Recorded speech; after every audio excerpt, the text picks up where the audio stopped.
Hello, my beloved ones. I want to tell you something today that may shake you, it may disturb your sleep, and that is exactly my intention. I am not here to sing you a lullaby.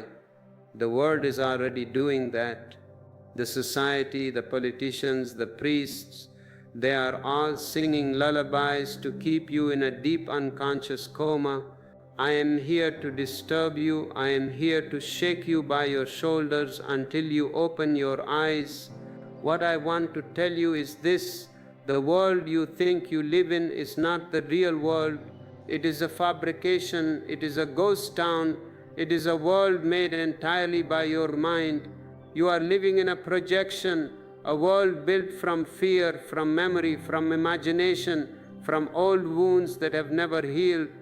You are walking through a hall of mirrors, thinking that the reflections are reality, but they are not.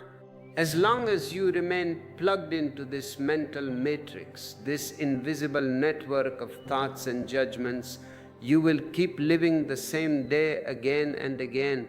You may think it is a new day because the date on the calendar has changed, but look closer, look at your misery, look at your anxiety, look at your conflicts. Are they new? No, they are ancient. You are repeating the same patterns, the same reactions, the same anger, the same jealousy. You are a biological machine that is just looping, circling, never touching the truth of life. But the moment you step out, and it is possible to step out, it is your birthright to step out. The moment you step out, even for a single breath, everything changes. Suddenly the colors are different. Your vision clears. The fog that has been covering your eyes for centuries evaporates. Your heart softens. You begin to see life as it truly is, vibrant, mysterious, silent, divine, not as your mind has painted it. The painting is not the landscape. You have been carrying the painting in front of your eyes and missing the vastness of the existence that surrounds you. In this gathering, in this communion we are having, I will show you how this mental matrix forms. It does not fall from the sky. It is manufactured. I will show you how it hides itself because it is very cunning. The mind is a great deceiver, and how it quietly shapes your entire experience of life without you even noticing. You will understand why you feel stuck. Have you not felt it? That feeling of running fast but reaching nowhere. That is the matrix. You will understand why your thoughts feel repetitive, like a broken record player. Why fear returns again and again, wearing different masks, but carrying the same crippling energy. And most importantly, you will learn how to step out of this mental prison. I call it a prison, but it is a strange prison. The door is not locked. The door has never been locked. You are just too hypnotized to turn the handle. We will return to the living world, the world of awareness, of silence, of presence, of absolute freedom. But before we go deeper, if this message, if this vibration strikes a chord in your heart, do not remain passive. Engage with it. Press the like button, not as a mechanical act, but as a signal to the universe that you are ready to wake up. And if you wish to help this fire spread to others who are sleeping, share this video, be a catalyst for someone else's awakening. All your life you have been told what to think. From the very moment you came out of the womb, the programming started. You were pure. You were a blank slate, a mirror reflecting the divine.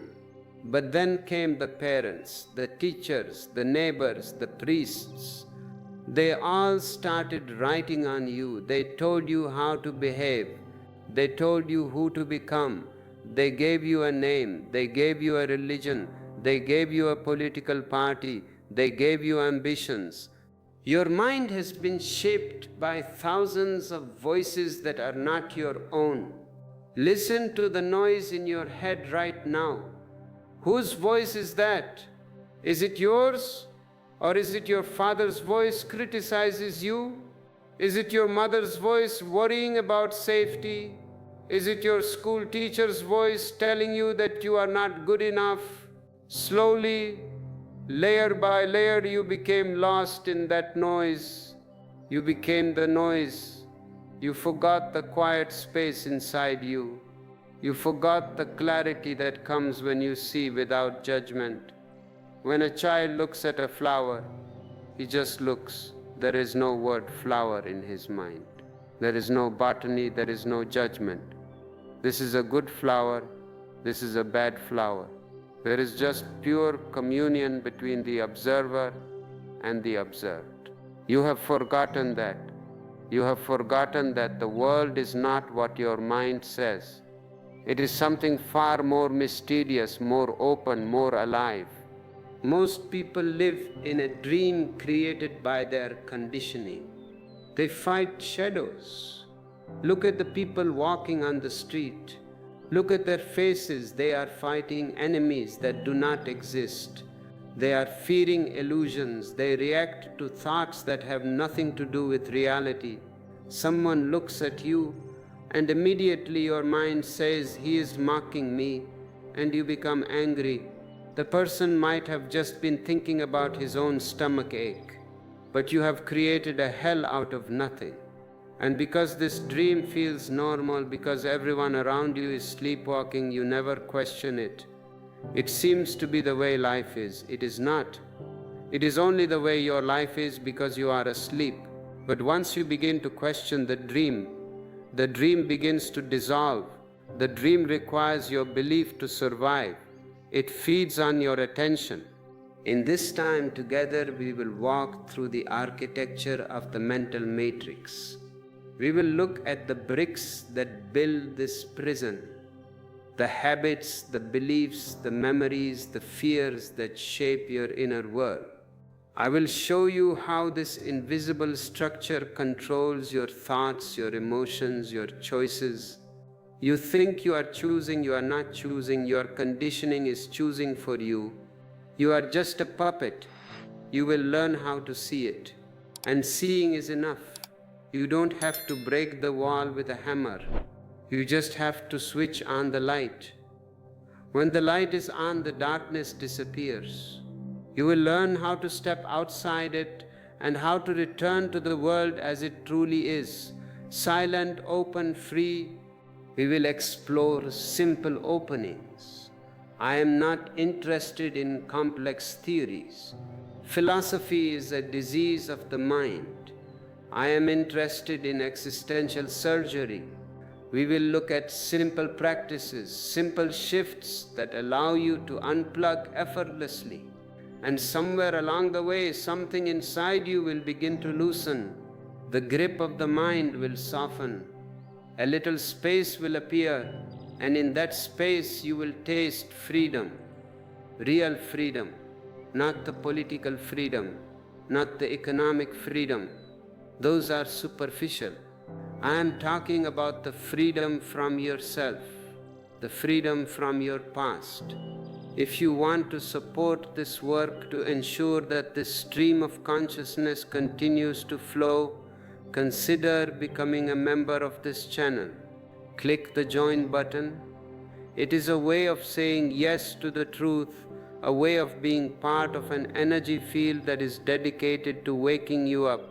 Or if you feel a sudden gratitude, you can use the super thanks feature. It is a beautiful gesture of energy exchange.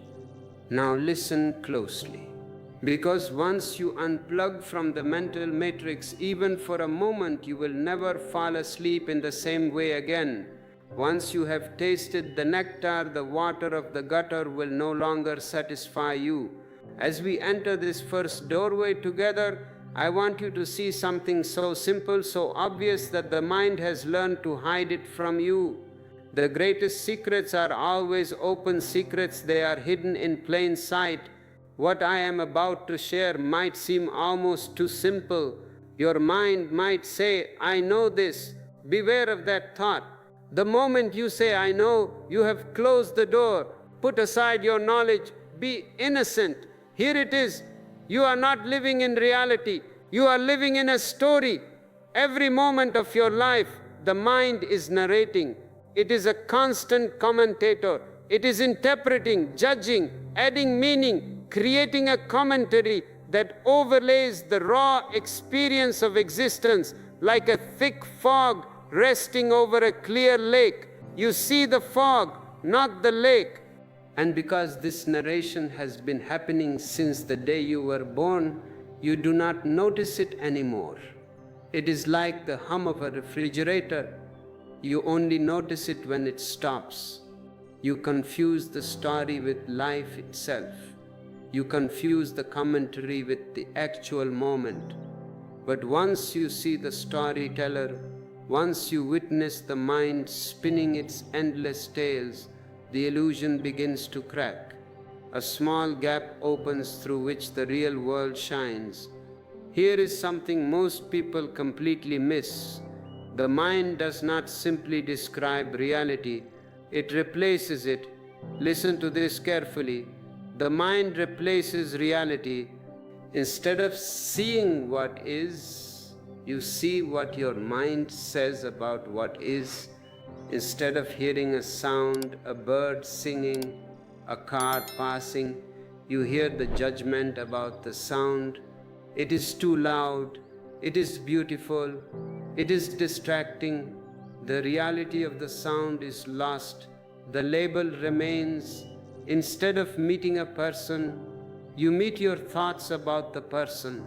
He is arrogant, she is beautiful, he is my enemy.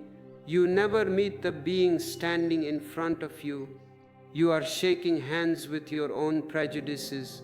Thought overlays reality like a dirty film over a glass window, tinting everything with old colors, old fears, old memories. And because the glass has been there so long, you think the tint is natural. You think the world is gray? No, your eyes are covered in dust. You think life is heavy because the film is heavy. You think life is dark because the film is dark. But life has never been the problem. Life is innocence. Life is a dance. The film is the problem. The story is the problem. Imagine a monk walking in the dark. He is walking on a narrow path in the mountains. He sees a long curved shape lying on the path. Immediately his mind shouts, "Snake!"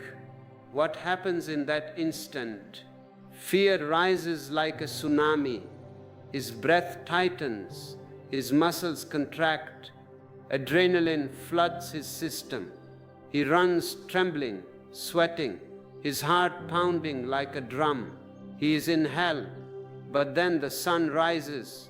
The light comes. He returns to the path cautiously, looking for the enemy. And what does he see?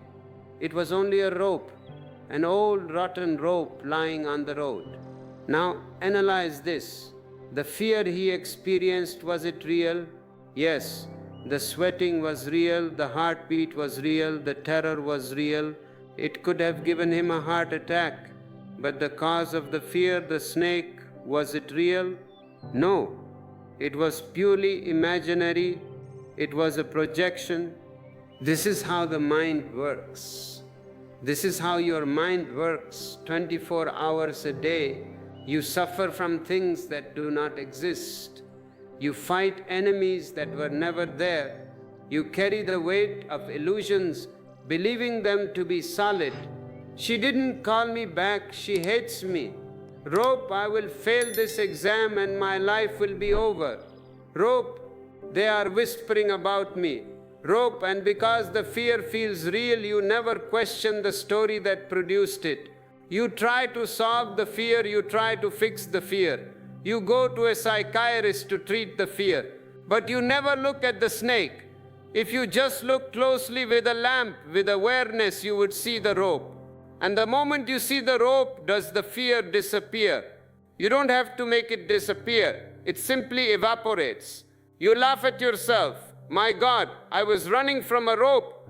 That laughter is the beginning of enlightenment. Let me take this deeper. The mind interprets more than it observes. It reacts more than it receives. It assumes more than it knows.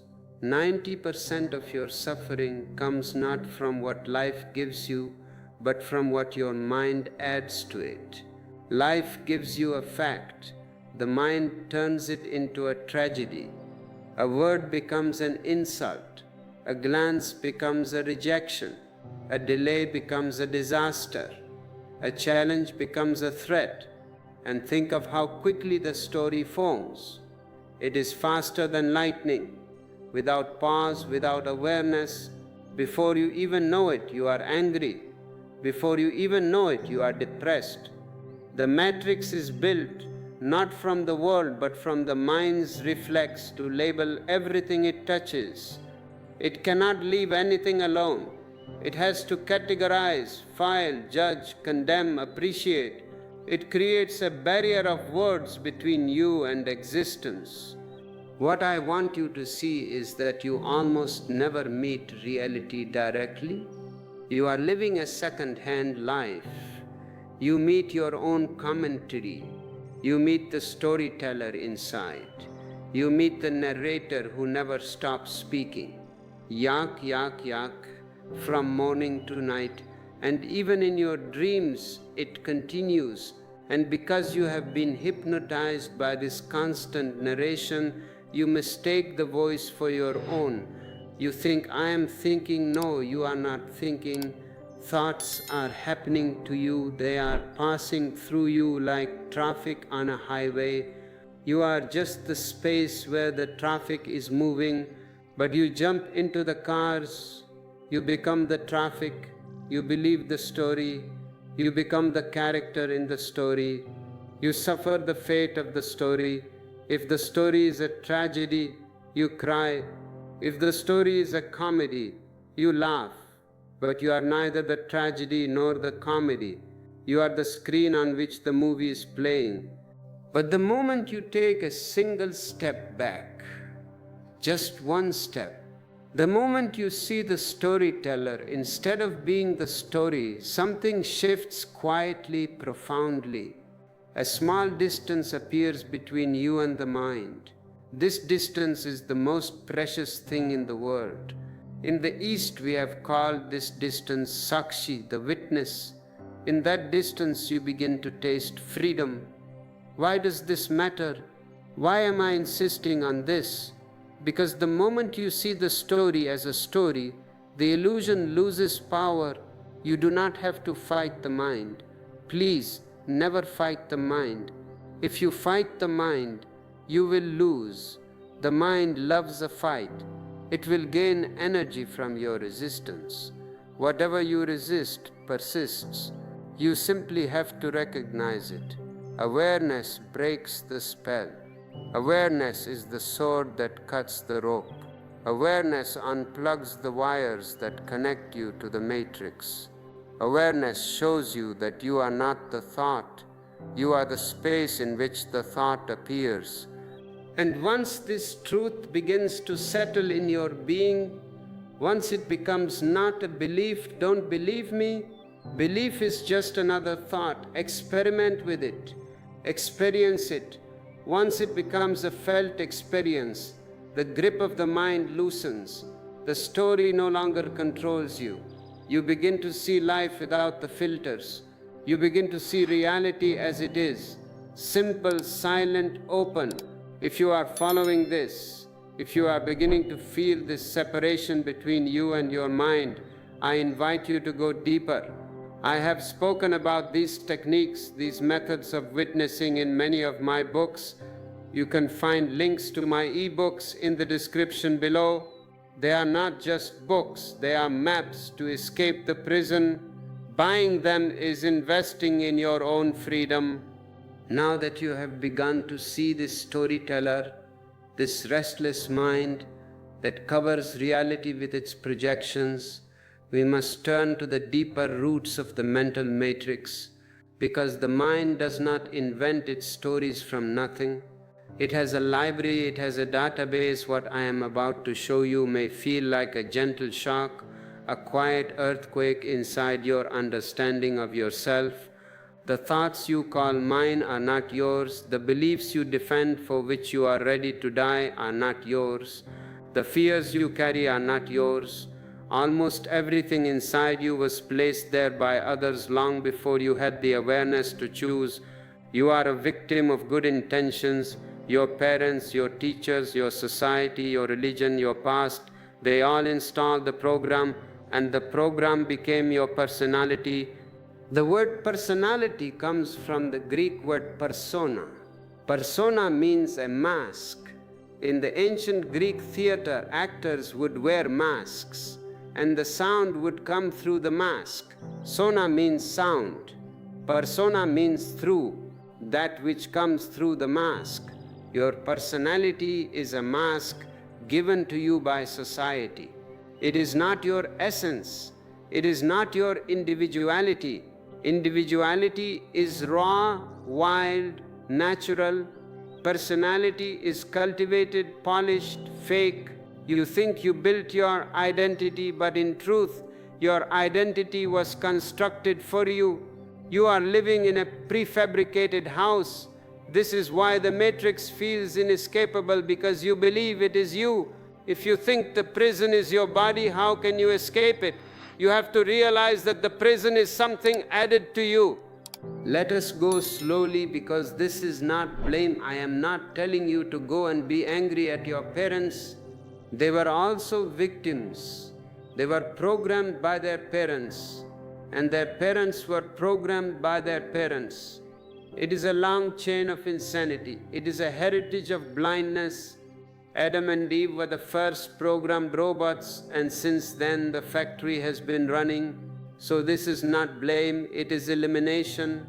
When you were a child, you absorbed everything without any filter. You were so open, so vulnerable, you absorbed fear from the eyes of the people around you. A mother looks at a cockroach and screams. The child looks at the mother, looks at the cockroach and learns cockroach is dangerous. The programming has happened. You absorbed insecurity from their trembling voices. You absorbed shame from their silence. You absorbed their rules, their expectations, their limitations. A child does not question. A child trusts. A child believes.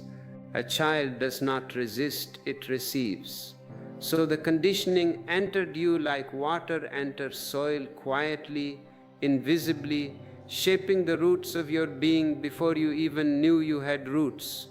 And by the time you grew old enough to question the world inside you was already built.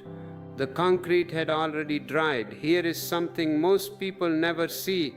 Childhood fears become adult boundaries.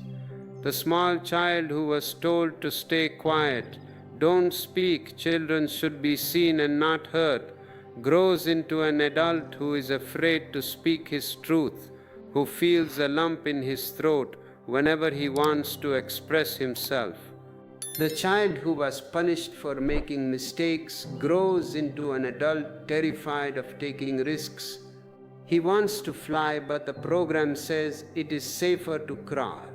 The child who learned that love must be earned, if you get good grades, mommy will love you, becomes the adult who spends their entire life performing, pleasing, chasing approval, becoming a beggar for attention. And because these patterns began before your memory, you mistake them for your nature. You think this is just who I am a shy person. No, you are not shy. You are silenced. You think I am a fearful person. No, you are frightened. It is not who you are. It is who you are taught to be. Imagine a computer given a set of programs at birth. It runs those programs without question. It doesn't ask whether the software is outdated, whether it is useful, whether it is true. It simply obeys. Garbage in, garbage out. And if the software is full of errors, the machine suffers. Not because something is wrong with the hardware is divine, your consciousness is perfect, but the program is corrupted. You are not the program, you are the awareness that can see the program, but until you see it, you run it as if it were your essence. Let me take you deeper into this mechanism. Social rules become inner prisons. Society teaches you how to behave, how to think, what to fear, what to desire. Even your desires are manufactured. Look at the advertisements. They tell you what to desire. You want a big car. Why? Because society has told you that a big car means you are successful. You want a big house. Why? Because society says a big house means you have arrived. These teachings settle into your unconscious and become invisible walls. You may never see the walls, but you feel them every time you try to step beyond them. You hit the electric fence. You want to be free, yet you feel resistance. You want to live boldly, yet you shrink. You want to love fully, yet you hold back. The walls of conditioning whisper, "Don't go there, it's not safe, you will fail, you will be judged. What will people say? Stay where you are, be comfortable in your misery." And because the whisper sounds like your own voice, you obey it. Consider a young eagle raised among chickens. A farmer found an eagle's egg and put it in the chicken coop. The eagle hatched with the chickens. It walked like a chicken, it ate like a chicken, it clucked like a chicken. It learned to scratch the ground, not fly. It learned to fear the sky, not embrace it. One day, it saw a magnificent bird flying high in the clouds. The young eagle asked, "What is that?" The older chickens laughed. "That is an eagle, the king of birds. But don't you dream about it. You are a chicken. You belong to the earth." The eagle lived and died a chicken, never knowing its true nature. The eagle was not trapped by reality. It was trapped by belief. It was trapped by the chicken matrix. In the same way, you are not trapped by the world. The world is open, the sky is open. You are trapped by the conditioning that tells you who you are allowed to be. Now here is the turning point. The opening through which freedom enters, awareness dissolves conditioning, not effort. If you try to change a habit through effort, you are just suppressing it. It will come back stronger, not willpower. Willpower is just the ego fighting the ego, not rebellion. Rebellion is just a reaction. Awareness, pure, simple, choiceless awareness. When you begin to see the beliefs you inherited, they loosen. When you look at them, they start trembling. They are like vampires. They cannot stand the light. When you notice the fear that is not truly yours, it begins to melt. Is this my fear, or is this my mother's fear? The moment you ask the question, the distance is created. When you recognize the voices of your past speaking through your present, they lose their authority. This is the voice of the priest. This is the voice of the teacher. You can say to them, "Shut up. I am here now. You are dead. Past is dead. Conditioning survives only in darkness. When you bring it into the light, it evaporates. This next part changed everything for me, and it can change everything for you. You do not have to destroy your conditioning. You do not have to undergo brain surgery. You simply have to stop unconsciously identifying with it. When you see it, you are no longer inside it. You are standing out. And when you are no longer inside it, the walls begin to fall slowly, gently, silently. You begin to unplug not from life, but from the false version of life created by others. And now that you understand how the walls of your mental prison were built, the next question naturally arises: if the cage is so thin, so artificial, so fragile, if it is just made of thoughts and memories, why do you stay inside it? Why does humanity love its chains? What force keeps you from walking out of the open door? To answer that, we must meet the most cunning architect of the matrix, the jailer who pretends to be you, the ego. This is the most critical part of our investigation, but we are approaching the limit of what can be said in one breath. The ego is complex, it is slippery, and it needs to be examined with total precision.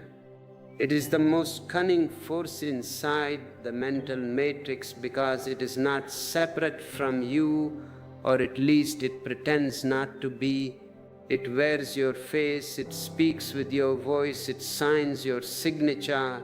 And what I am about to say about this ego may sound strange to your logical mind at first, but if you allow it to settle in you, if you listen not only with your analytical ears but with the quiet, intuitive space of your being, you will recognize it as profoundly true.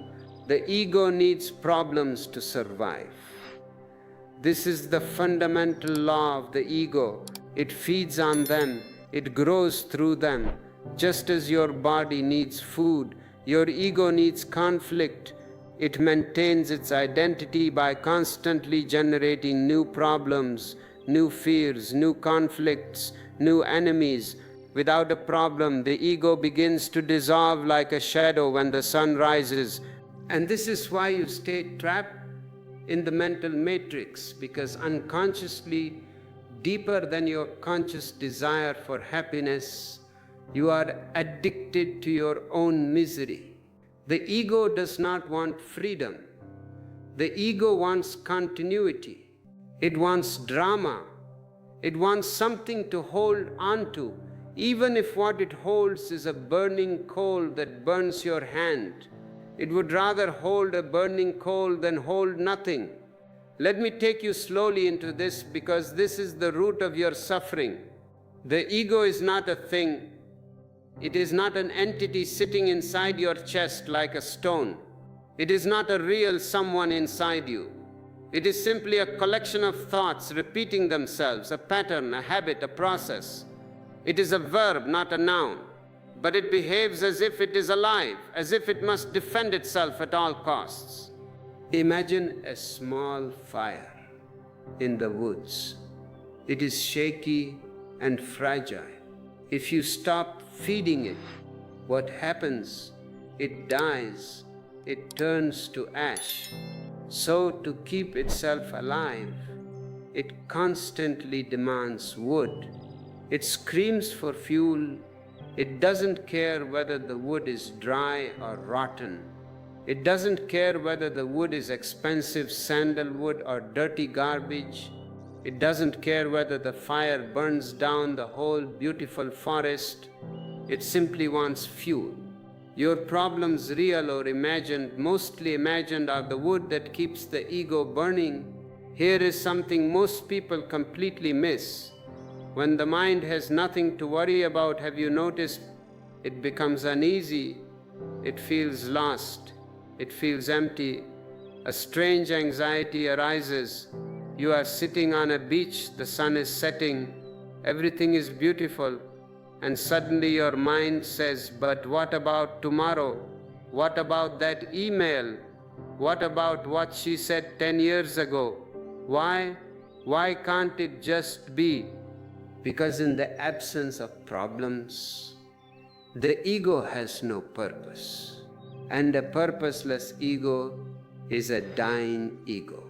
So it picks up a small concern, a microscopic concern, and magnifies it.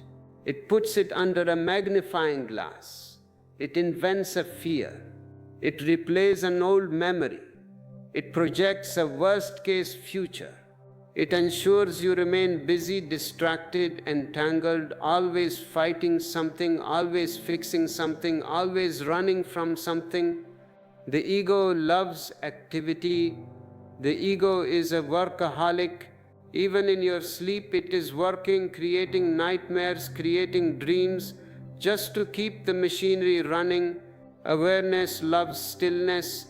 The ego loves noise. Awareness loves silence, and silence is the death of the ego. Think of this. Look at your own life honestly. Have you ever solved a problem and felt a moment of relief? Finally it is done. But how long did that relief last? 5 minutes? 10 minutes? Only for your mind to immediately find another issue to worry about. Okay, the rent is paid, but now my knee is hurting. Okay, the knee is better, but my son is not listening to me. This is not coincidence. This is not bad luck. This is the ego's survival instinct. It creates a new problem immediately because it cannot allow you to enter deep peace for too long. In that peace, you would begin to see the illusion. In that peace, the gap would open. You would begin to sense the presence beneath thought. You would begin to taste freedom. And freedom is the one thing the ego cannot coexist with. The ego is a prison guard. If the prisoner becomes free, the guard is unemployed. Let me share a small story. A man once came to me overwhelmed by worry. He was a very successful man, a wealthy man, but his face was a map of misery. Every day his mind created storms. Every night he lay awake imagining disasters, economic collapse, his wife leaving him, his health failing. He believed life was attacking him. I asked him to sit with me for a few minutes in silence. Just sit. I said, don't do anything. Don't try to solve anything. At first he was fidgeting, looking at his watch. But slowly within that silence his face softened. His breath slowed. The tension in his shoulders melted. The energy of the room held him. For the first time in years perhaps, he tasted a moment without problems. But immediately, watch this, immediately fear arose. He opened his eyes, panicked and said, Osho, something feels wrong. I don't feel like myself. I laughed. I told him, exactly. You are experiencing yourself without the ego. And because the ego has become your false identity, peace feels unfamiliar. You are afraid of freedom. This is the tragedy of humanity. You say you want peace, but you cling to conflict. You say you want silence, but you cling to noise. This is why most people cling to their problems even as they say they want to solve them. Their problems give them a sense of self. A victim identity is still an identity. I am the one who has suffered so much. It gives you a certain solidity. People pay attention to you. You can complain. A stressed identity is still an identity. I am so busy. I am so important. A worried identity is still an identity. Without these identities, the ego doesn't know who it is. And so it keeps feeding you stories, analyses, conflicts, judgments, comparisons, all to keep you entangled in its web. The ego wants motion, not resolution. It thrives on unfinished business. It loves the to-do list that never ends. It thrives on tension.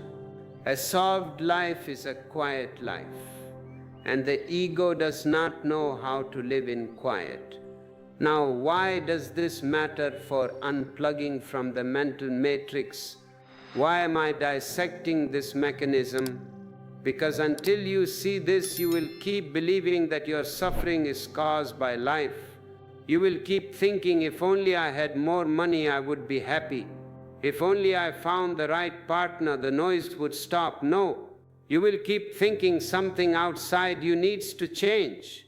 But the moment you see that the ego itself is manufacturing the suffering, The moment you recognize the inner fire that keeps demanding fuel, something extraordinary happens. The fire begins to weaken. Not because you fight it, remember, no fighting, but because you stop feeding it. You stop cooperating with it. You stop taking it seriously. Awareness is the water that extinguishes ego's flames. This next part is essential. Problems dissolve the moment you stop identifying with them.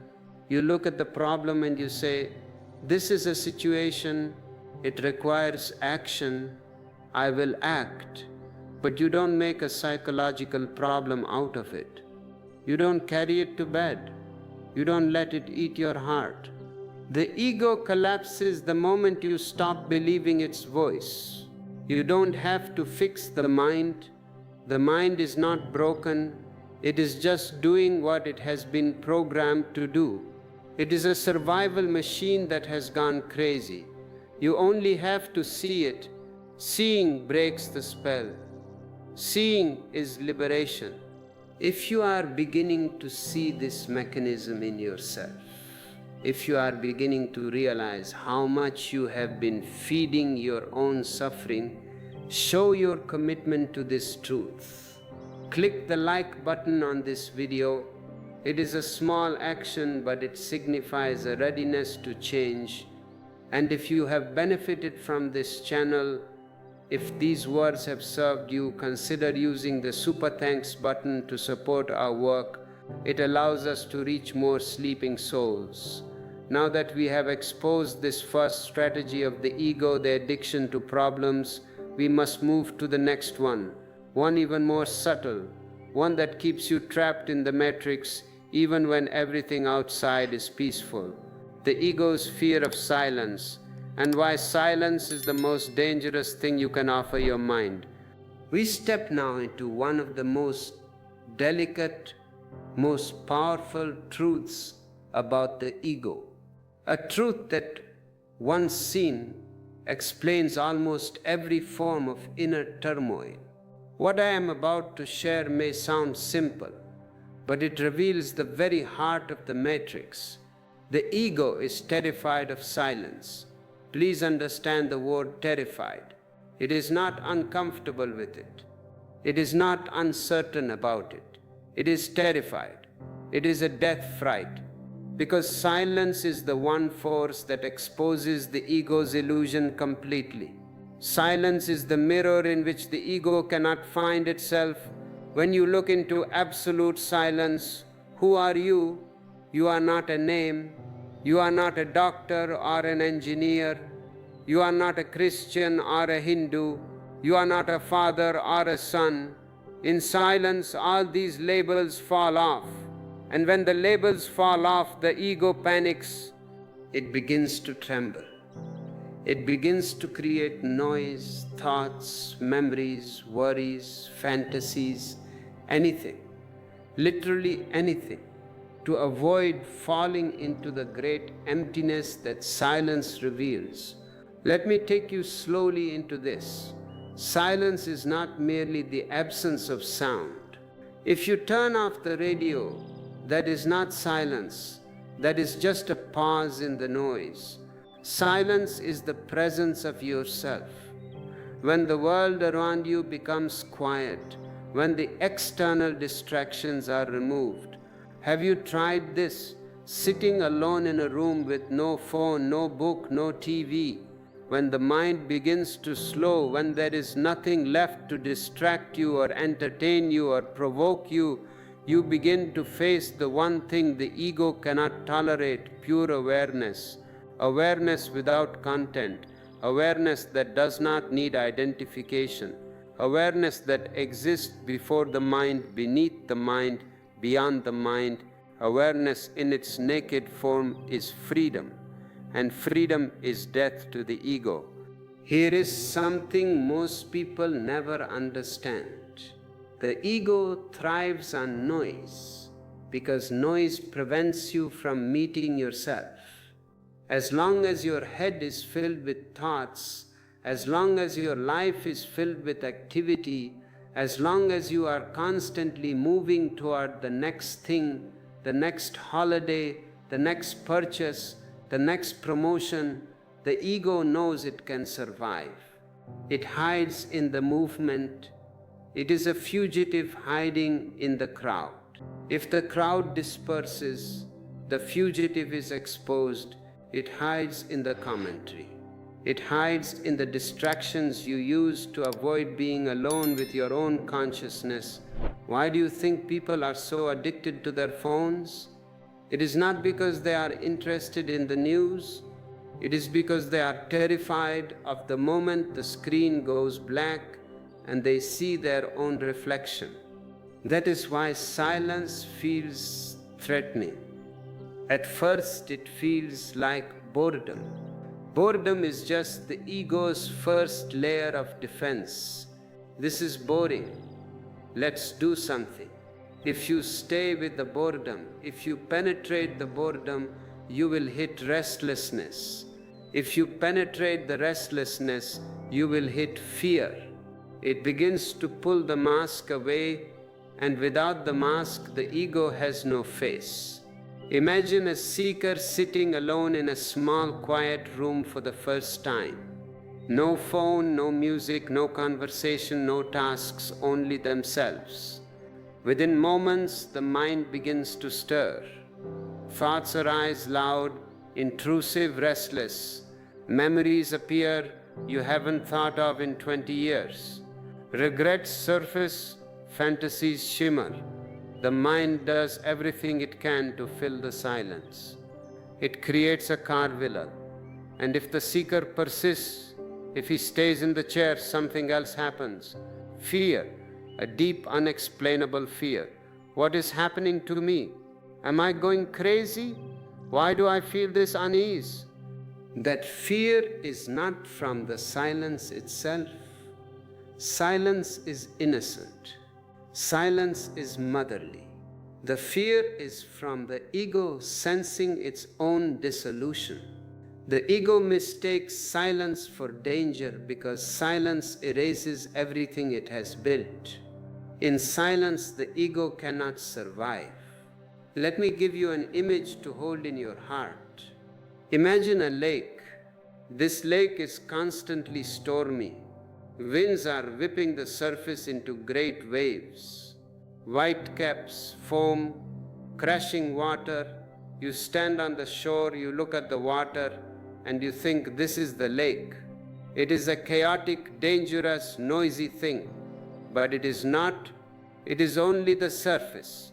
Beneath the waves lies a depth you never see, a depth that is utterly still, utterly dark, utterly peaceful. In the same way, the ego keeps your mind stormy so that you never discover the depth beneath. It keeps you on the surface, fighting the waves. The ego is the wind. It keeps blowing. Thoughts, desires, jealousies, so the surface is never still. Because if the wind stops, what happens? When the wind of thoughts stops, the lake becomes still, and when the lake becomes still, it becomes clear. You can see the bottom. You can see the golden sand. You can see the fish swimming. And when it becomes clear, it reflects the sky. It reflects the stars.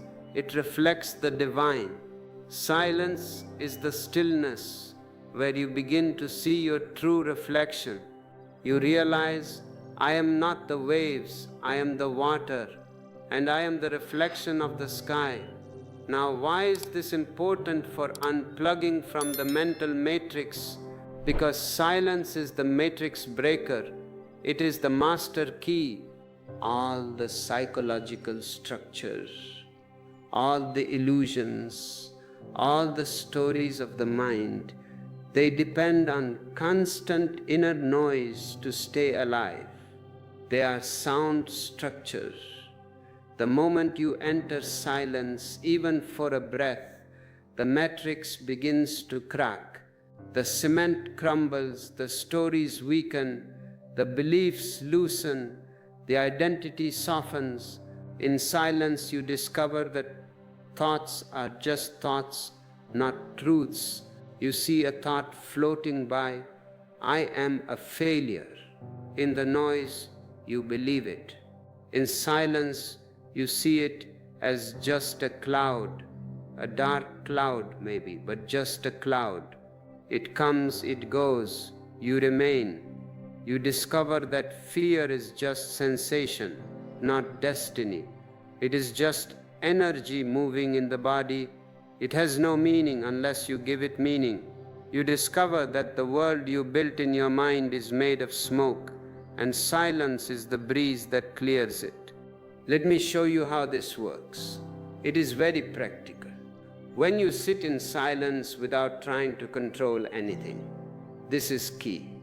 Do not try to silence the mind. If you try to silence the mind, you will create more noise.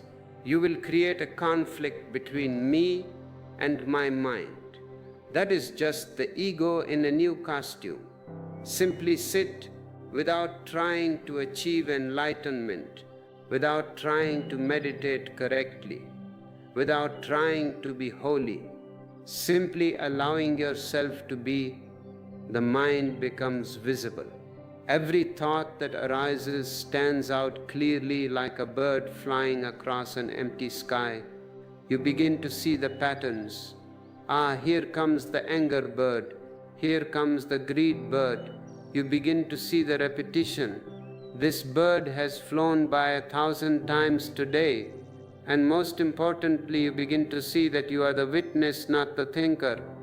This witnessing is unplugging, not effort, not fight. Witnessing. A seeker once told me he feared silence because it made him feel like he was disappearing. He said, Osho, I feel like I am dying.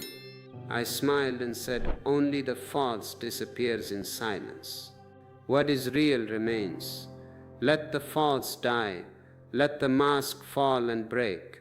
It is not you. Silence does not take anything from you that is real. It only takes the garbage. It reveals what was never you to begin with. The ego is terrified of silence because silence shows you your true nature, something vast, open, spacious, untouchable by fear, untouched by thought. If you are resonating with this, if you feel the call of this silence, remember that we have prepared many e-books that dive deep into the art of meditation and witnessing. You can find them in the description. They are tools for your transformation. And do not forget to subscribe to this channel. Join this community of seekers. Let us walk together into the silence. And this brings us to the next stage of our journey.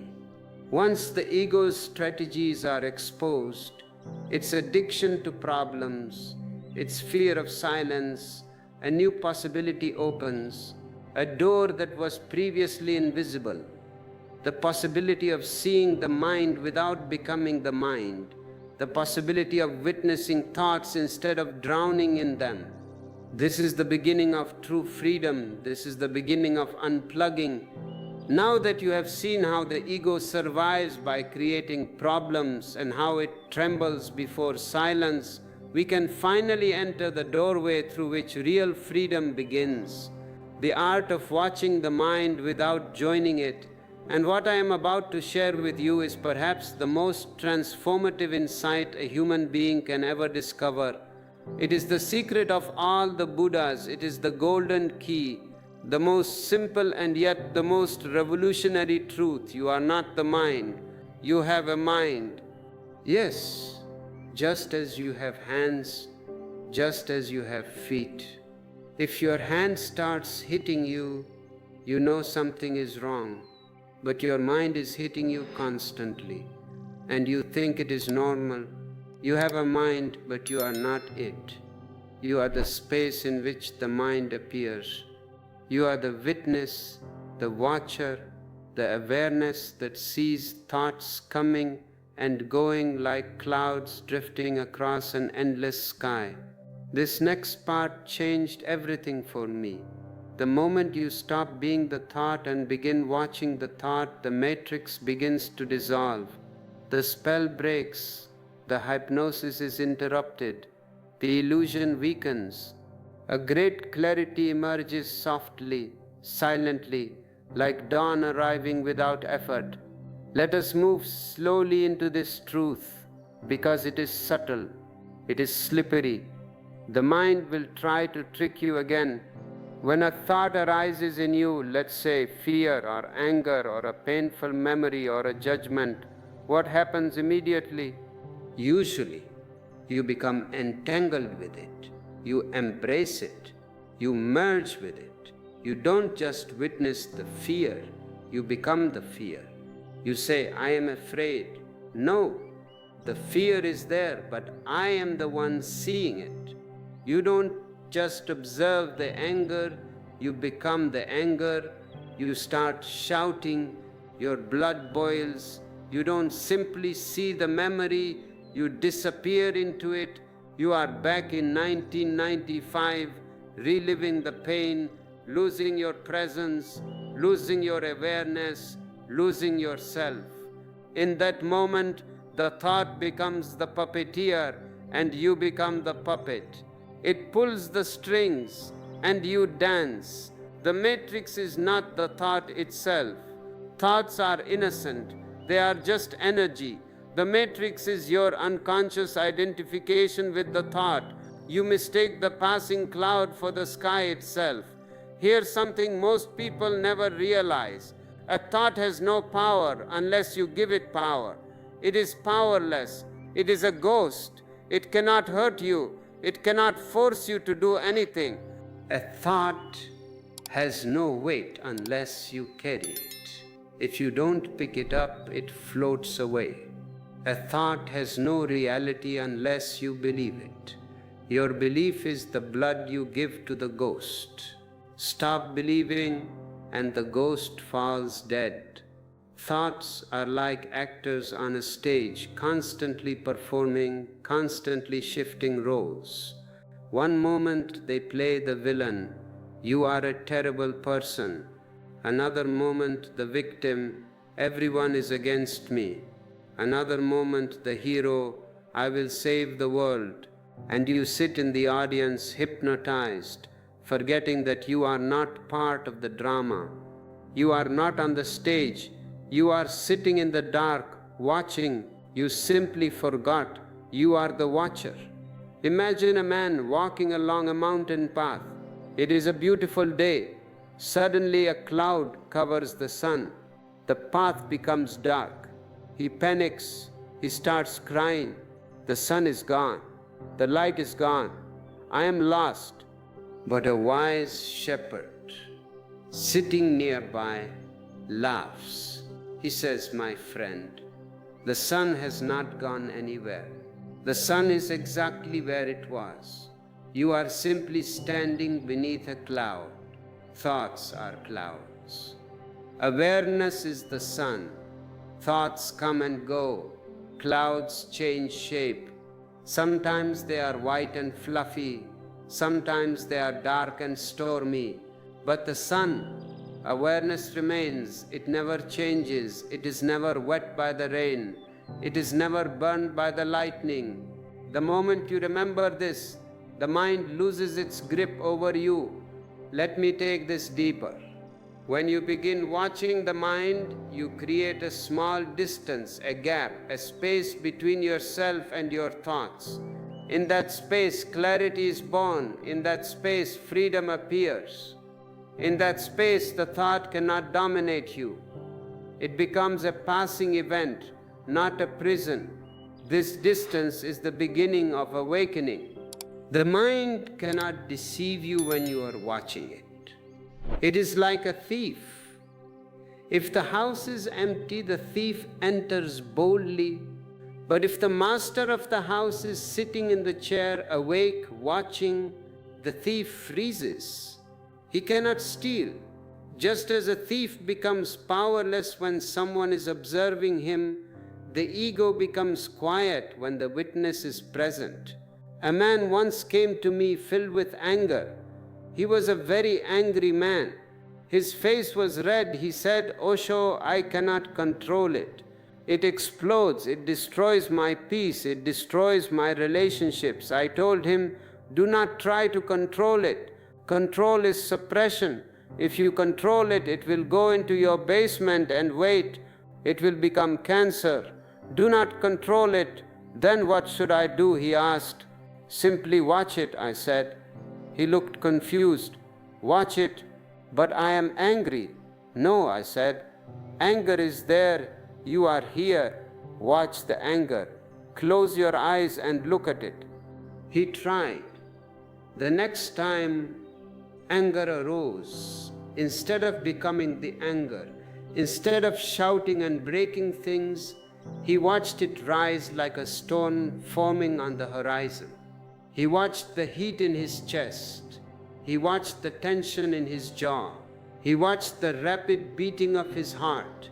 He became a scientist observing a phenomenon, and something miraculous happened. Something scientific happened.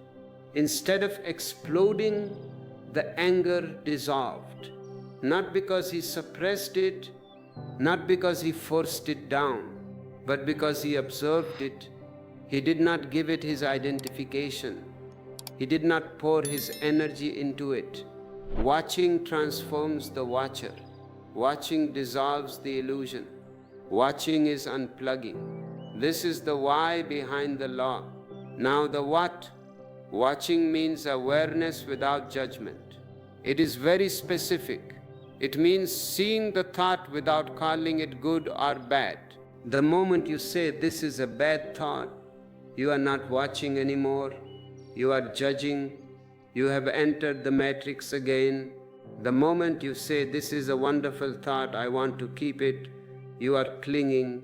You have entered the matrix again without labeling it as yours or not yours, without trying to change it, resist it, or hold on to it. Watching is simple presence, silent, open, relaxed, just like a mirror. A mirror reflects a beautiful face. It doesn't say wow. A mirror reflects an ugly face. It doesn't say yuck. It just reflects. The moment judgment enters, you are back in the matrix. The moment you try to control the mind, you are identified with it again. But when you watch, you step out of the story, you step out of the ego, you step out of the machinery that has trapped you for your entire life. You are free, and this freedom is dangerous. When you see what others don't, life becomes dangerous. And I don't mean danger from the world outside. I don't mean you will fall off a cliff. I mean danger from the people around you, the ones who feel afraid when you see too deeply, too clearly, too truthfully, because the moment you see, their sleep is shaken. We are now approaching a very sensitive part of this discourse, the social consequences of awakening, why the world tries to pull you back into the matrix.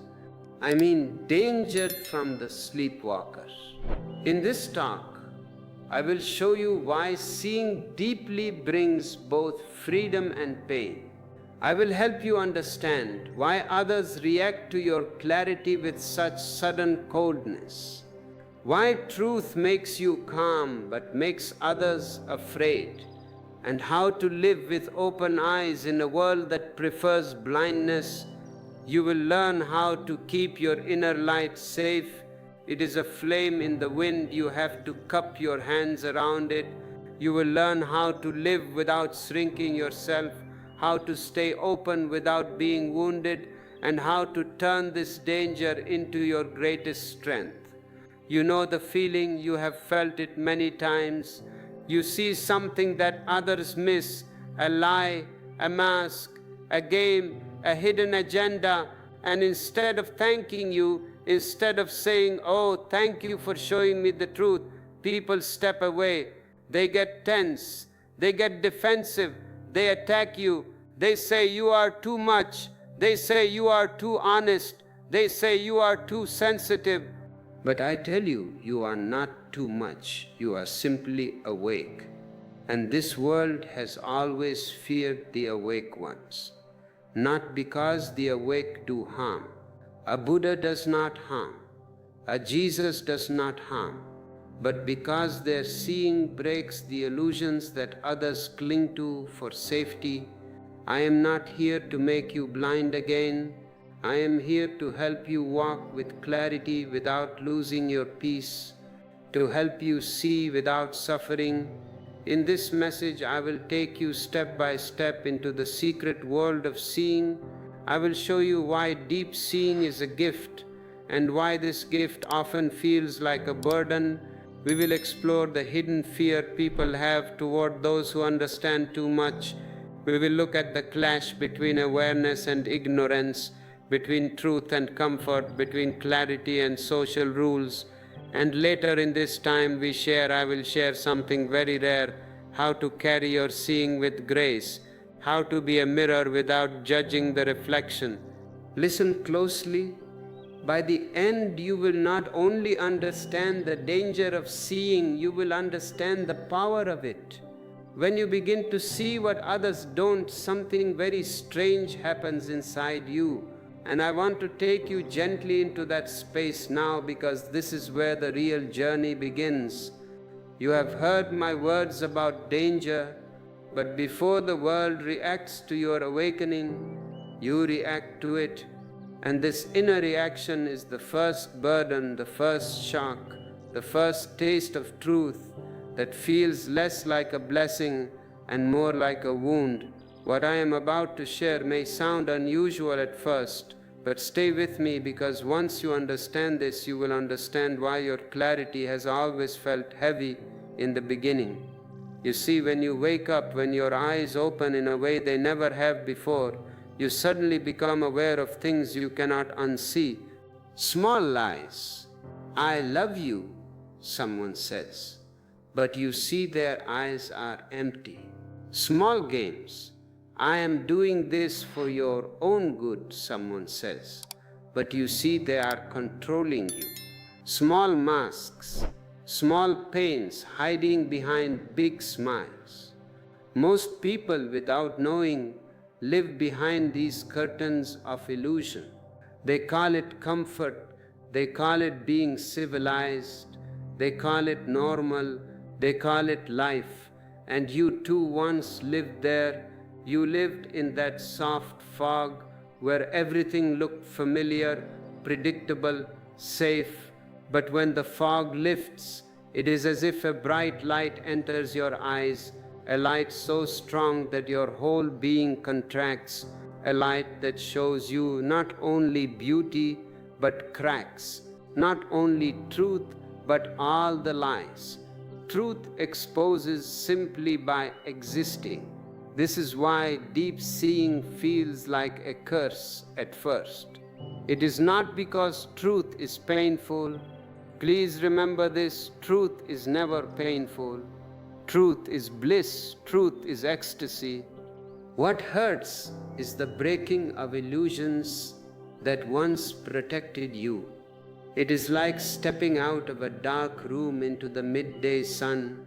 The sun is not your enemy, but your eyes burn because they are not used to light. You have lived in the cave too long. In the same way, the mind burns when truth enters, because the mind has lived for so long in shadows, and shadows, even though they limit you, feel safe when they are all you have known.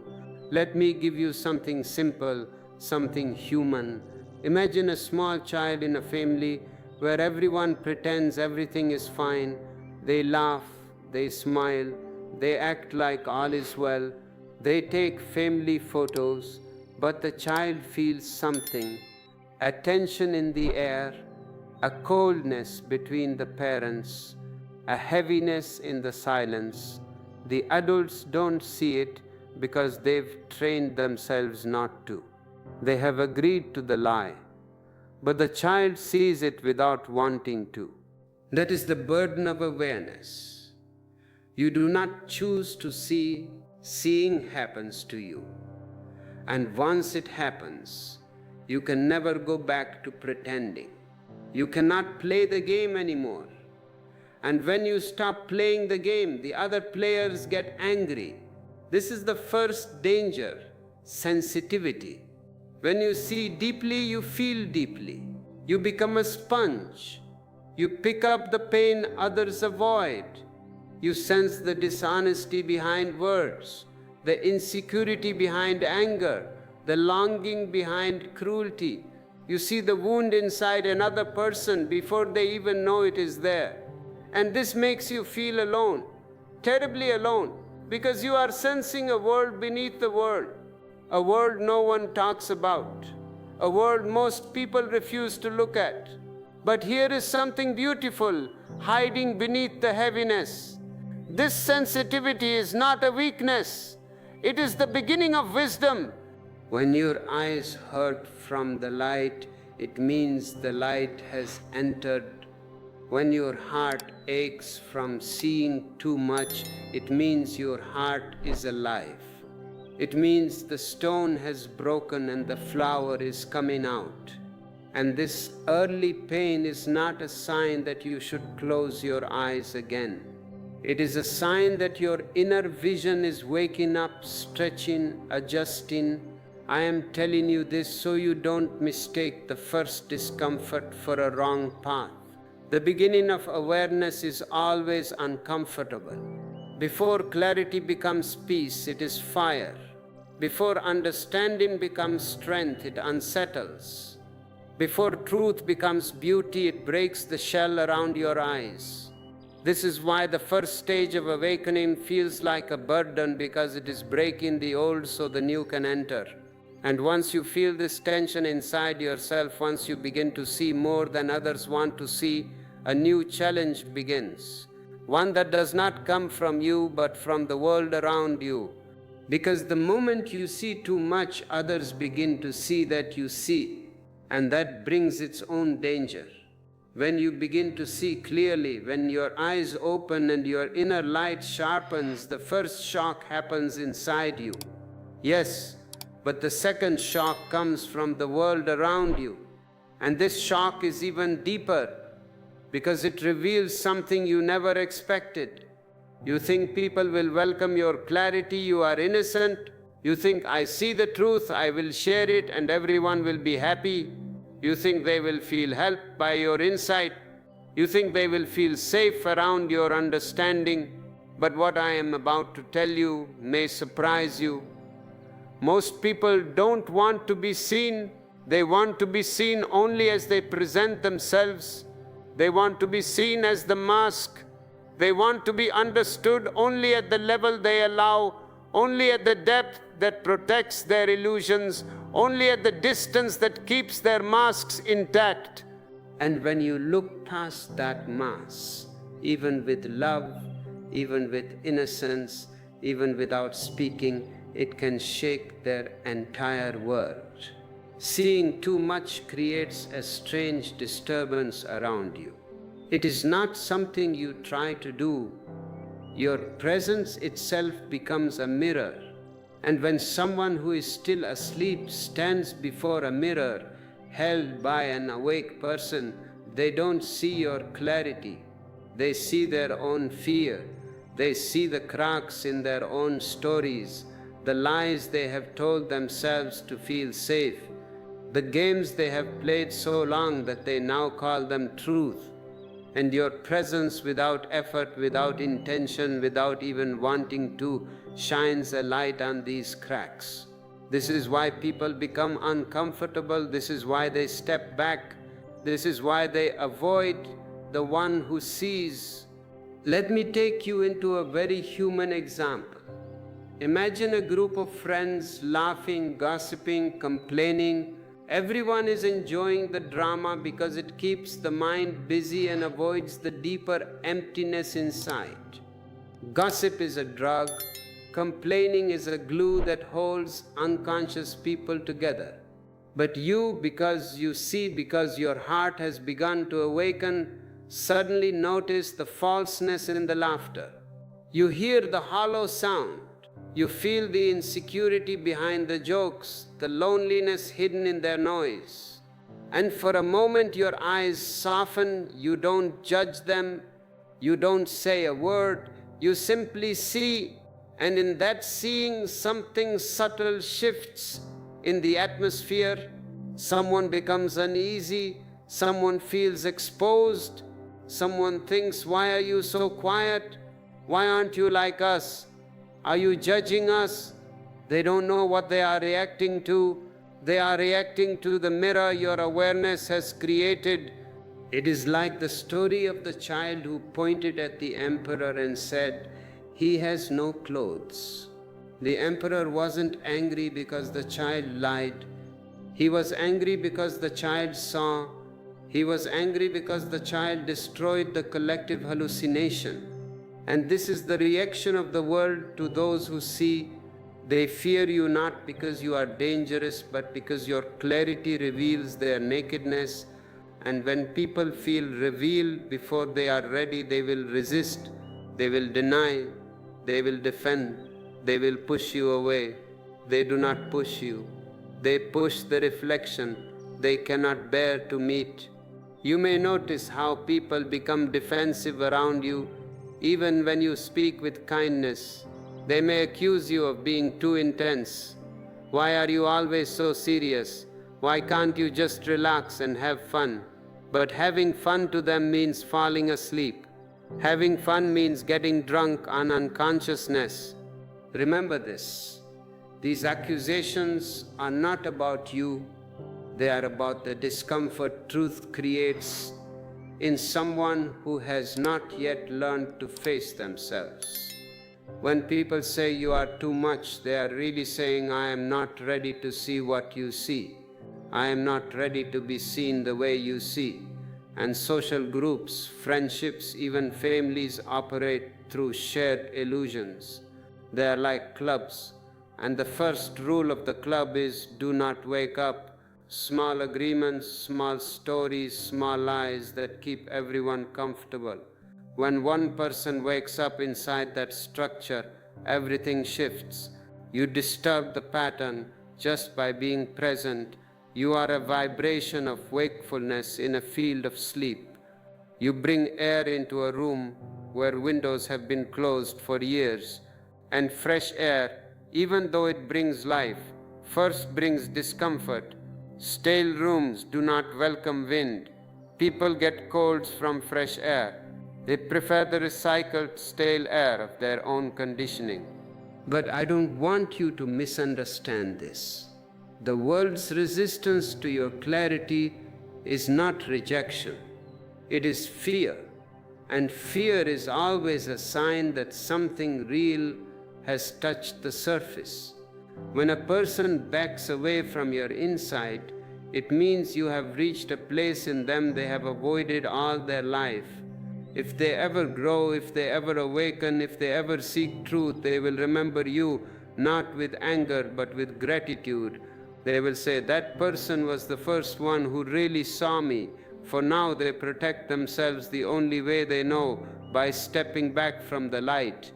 This is why the seer often becomes the outsider, not because they are strange, but because they no longer fit into the unconscious rhythm of the group.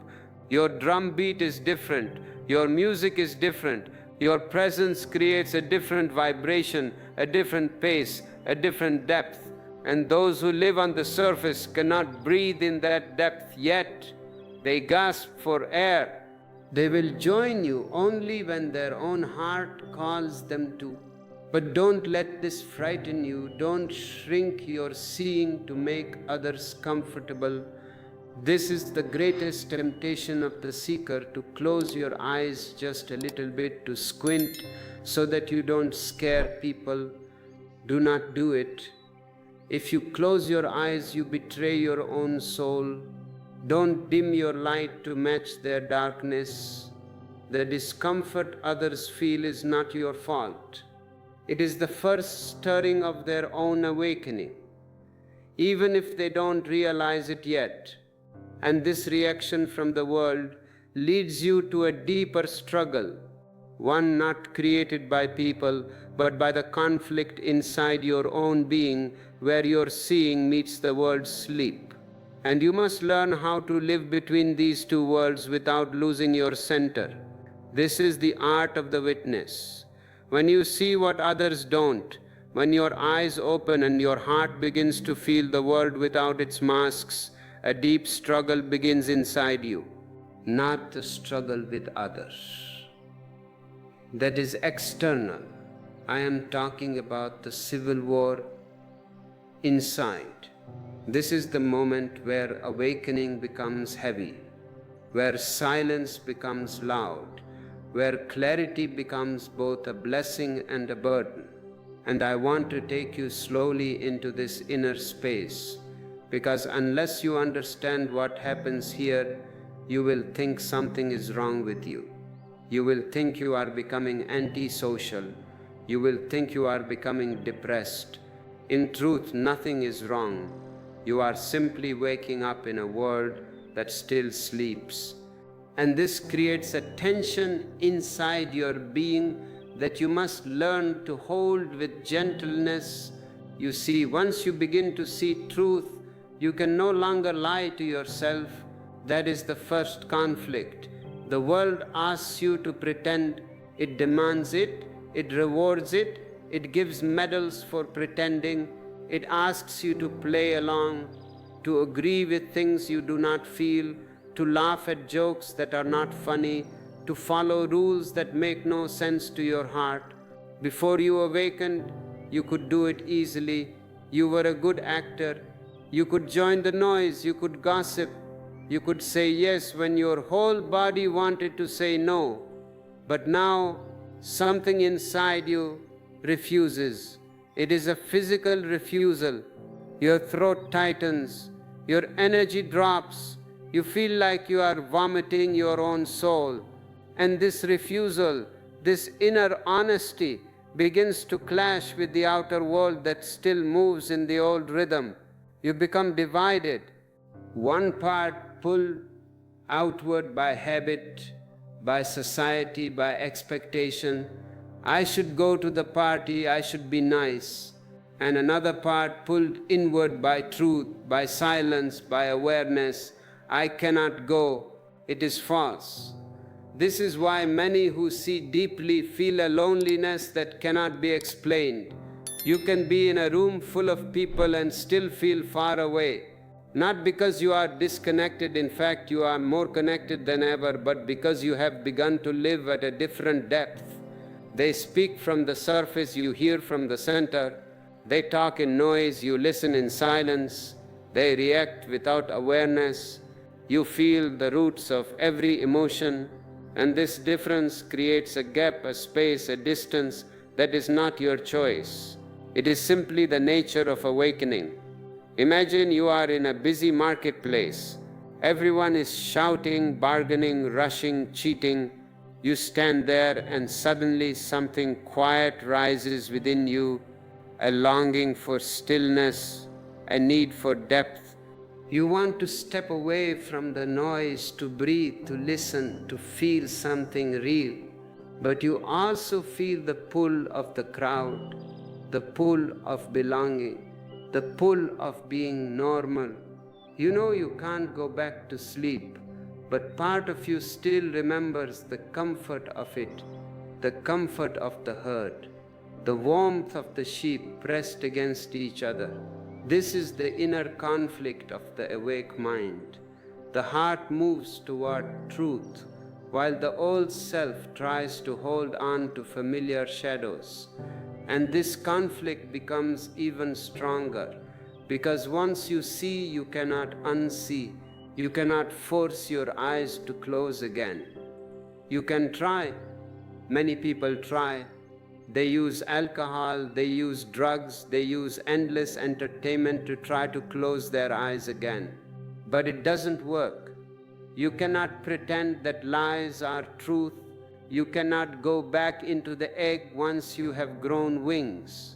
The shell is broken. This is why I say awakening is irreversible. It is a one-way street. Once you taste freedom, Even for a moment, the old prison feels tighter. The chains you didn't notice before now cut into your skin. Once you breathe clean air, the old atmosphere feels suffocating. But let me tell you something important. This inner conflict is not a mistake. It is the doorway. The caterpillar struggles inside the cocoon before it becomes a butterfly. The struggle is necessary. The struggle strengthens the wings. If you help the butterfly out of the cocoon, it dies. It needs the friction. You too must break inside before something new can arise. The mind wants comfort. The heart wants truth. And this tension stretches you until you become large enough to hold both. This is growth. This is transformation. This is awakening unfolding inside you. Yes, you will feel the desire to fit in again. You will look at the sleeping people and think, they look so happy. Ignorance is bliss, but ignorance is not bliss. Ignorance is just anesthesia. Yes, you will feel the temptation to act blind again. Yes, you will feel the ache of being different. But this ache is simply the echo of your old self dying. You are shedding skins you no longer need, and the shedding always feels strange. It always feels like a tearing, like a death, like a loss. But what is dying is only the mask, not you. What is breaking is only the shell, not your being. And when you understand this, the conflict softens. You stop fighting yourself. You allow the old to fall away. You allow the new to arrive. And slowly, very slowly, the tension becomes clarity. The loneliness becomes depth. And the conflict becomes peace. Because once you accept that you cannot go back to sleep, the next question arises, how will the world relate to someone who is awake? What fears will your clarity stir in others? What shadows will be shaken by your light? And this brings us to the next truth on this journey. When your eyes open and your inner vision becomes clear, another strange and painful thing begins to happen. And I want to take you into it slowly, because this is where many seekers lose heart. This is where many feel discouraged. This is where many begin to shrink themselves to make the world comfortable again. What I am about to tell you is simple, yet it explains so many wounds you have carried in silence. The moment you awaken, you become a danger. Not because you harm anyone, not because you threaten anyone, but because your very presence touches the things people have spent their whole lives hiding from. And when a person is deeply attached to their illusions, deeply attached to the stories they tell themselves, deeply attached to the masks they wear in order to survive, your seeing does something they cannot control. It exposes the cracks. People protect their illusions as if they are protecting their life. They cling to beliefs that were given to them before they could think. They cling to identities that were borrowed from others. They cling to habits that numb them just enough to keep walking. And when you see through these illusions, even silently, even gently, even lovingly, they feel threatened. They don't think it consciously. They don't say, "You see the truth in me, and that scares me." No, the unconscious mind is not that honest. They react with subtle distance, with discomfort, with irritation, with a sudden coldness, because your clarity reaches into places inside them they have never dared to enter. It is like walking into a room where everyone has agreed to keep the windows closed. The air is stale, but they have learned to breathe it. The smell is old, but they have forgotten it's there. The darkness is thick, but they call it peace. And then you, without effort, open a single window. A little light enters, a little fresh air moves through the room. And suddenly the people inside feel something unsettling. Not because of you, but because they have lived so long in the stale air that the fresh breeze feels like a storm. Your presence becomes the window, and they do not know how to handle it. People think truth destroys them, but truth only destroys the false. Your seeing is not an attack, it is a mirror, and not everyone is ready to look at themselves without their favorite filters. So they call you dangerous, they call you rebellious, they call you strange, they call you arrogant, they call you intense. All these words are not about you. Please do not take them personally. They are about the fear that arises in them when their comfortable lies begin to tremble.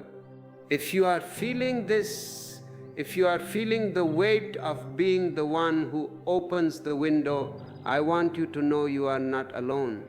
There is a community of us, a community of window openers. If you want to connect deeper with this energy, consider clicking the join button. Become a member. It is a way to say, I am ready to keep the window open.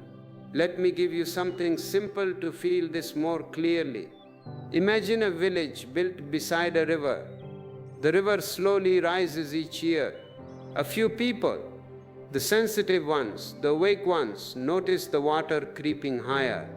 They notice the soil becoming soft. They see the houses leaning slightly. But most villagers prefer not to see it. They say, it's nothing, it has always been this way. Don't make trouble.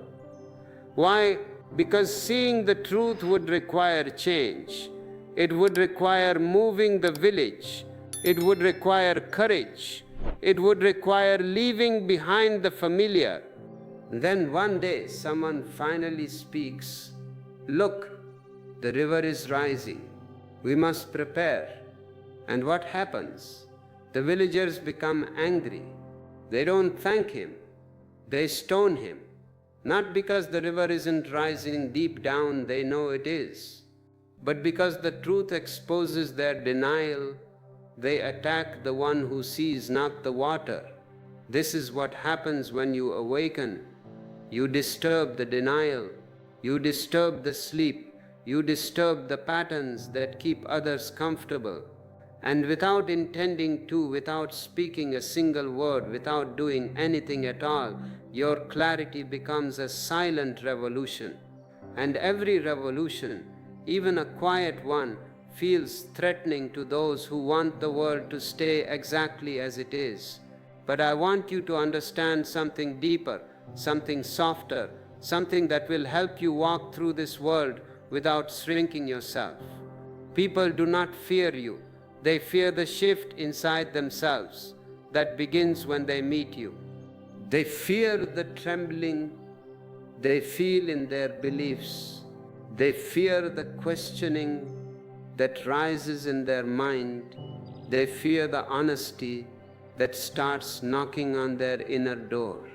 You are not their enemy. You are their awakening in human form. And awakening is always frightening before it becomes liberating.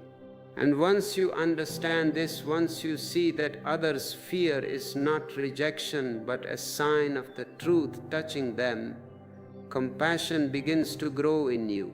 You stop taking their reactions personally. You stop shrinking your light.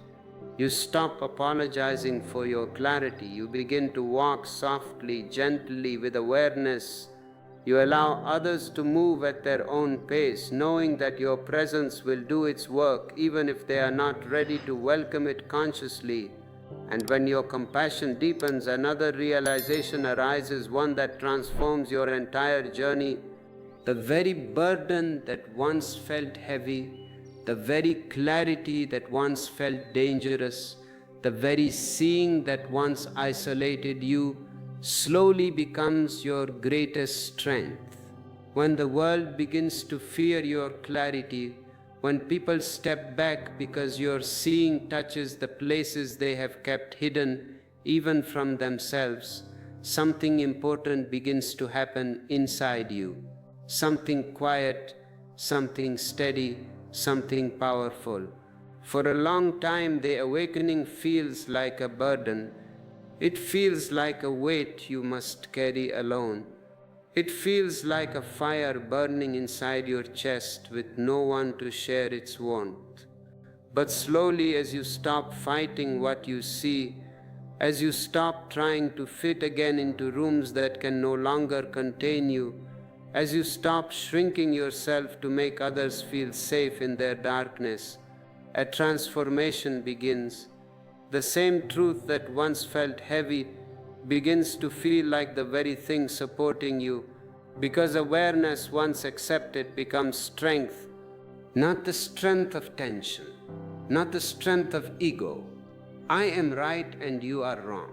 No, not the strength of force, but the strength of stillness. A strength that doesn't shout, a strength that doesn't demand, a strength that simply stands. The strength of a mountain. The wind blows, the storm comes, the snow falls, but the mountain remains. The strength of a tree whose roots grow deeper than any stone. The strength of a flame that doesn't flicker no matter how hard the wind blows. Awareness becomes your backbone, it becomes your anchor, it becomes your ground, and something beautiful happens when this shift takes place. You no longer feel wounded by the reactions of others. You no longer interpret their fear as rejection. You look at them and you see, he is afraid. It is okay. You no longer take their defensiveness personally. You begin to see the mechanics behind their behavior. You see the machinery. You begin to understand the wound behind their resistance. You begin to recognize the child hiding inside every adult. The one who learned long ago to protect themselves from truth by covering their eyes. And instead of resentment, instead of confusion, instead of loneliness, a new feeling arises in you, compassion, not forced compassion, not moral compassion, not compassion taught by any religion. You must love your neighbor. No, that is just a commandment. That is just another chain. I am talking about compassion born naturally out of seeing. Because when you truly see a person, when you look deep into their eyes and see the fear behind the aggression, the insecurity behind the arrogance, the loneliness behind the noise, you can no longer blame them for their blindness. You can no longer expect them to meet you where they have never been. You can no longer hold them responsible for the sleep they were trained to live in. You understand that everyone is doing the best they can with the light they have, and some have only a candle flickering in the wind while you have begun to walk with the sun. To judge them for stumbling in the dark is foolishness. It is cruelty. This understanding gives you a new kind of freedom, a freedom from reaction. You stop trying to wake others up by shaking them. That only makes them angry. You stop trying to explain yourself to people who do not speak the language of silence. You stop trying to prove your clarity. You simply allow yourself to be without shrinking, without defending, without apologizing. You realize that your awakening is your path, not a requirement for anyone else. And in this acceptance, the loneliness that once felt sharp begins to soften. You feel at home inside yourself, you feel whole, you feel enough, but there is still more, because once you discover this strength, once you feel the quiet force of awareness rising inside you, another truth opens before you, a deeper truth, one that takes you beyond your own awakening and into the mystery of why so many remain asleep, and what it truly means to live awake in a world that prefers dreams. When you begin to feel your own strength rising, when the burden of seeing becomes the quiet foundation of your being, something new becomes visible before you. the vast, strange, and almost dreamlike world of the unconscious. It is like standing on a mountain peak after climbing through fire and shadow, and from that height you can see the whole valley where most people live. You see the fog covering the houses, you see the people moving like ghosts in the mist, and you suddenly understand something profound. They are not choosing darkness, they are simply asleep, and their sleep is so deep, so old, so inherited, that they do not even know they are dreaming. They think the dream is the reality. They think the fog is the sky. I want to take you into this world gently, slowly, because once you understand the nature of this sleep, all your confusion about human behavior dissolves. All your frustration about why people act the way they do softens, and a deep compassion begins to flow from you like water from an unseen spring. Most people do not live their own life. Listen to this. It sounds strange, but it is the absolute truth. Most people do not live their own life.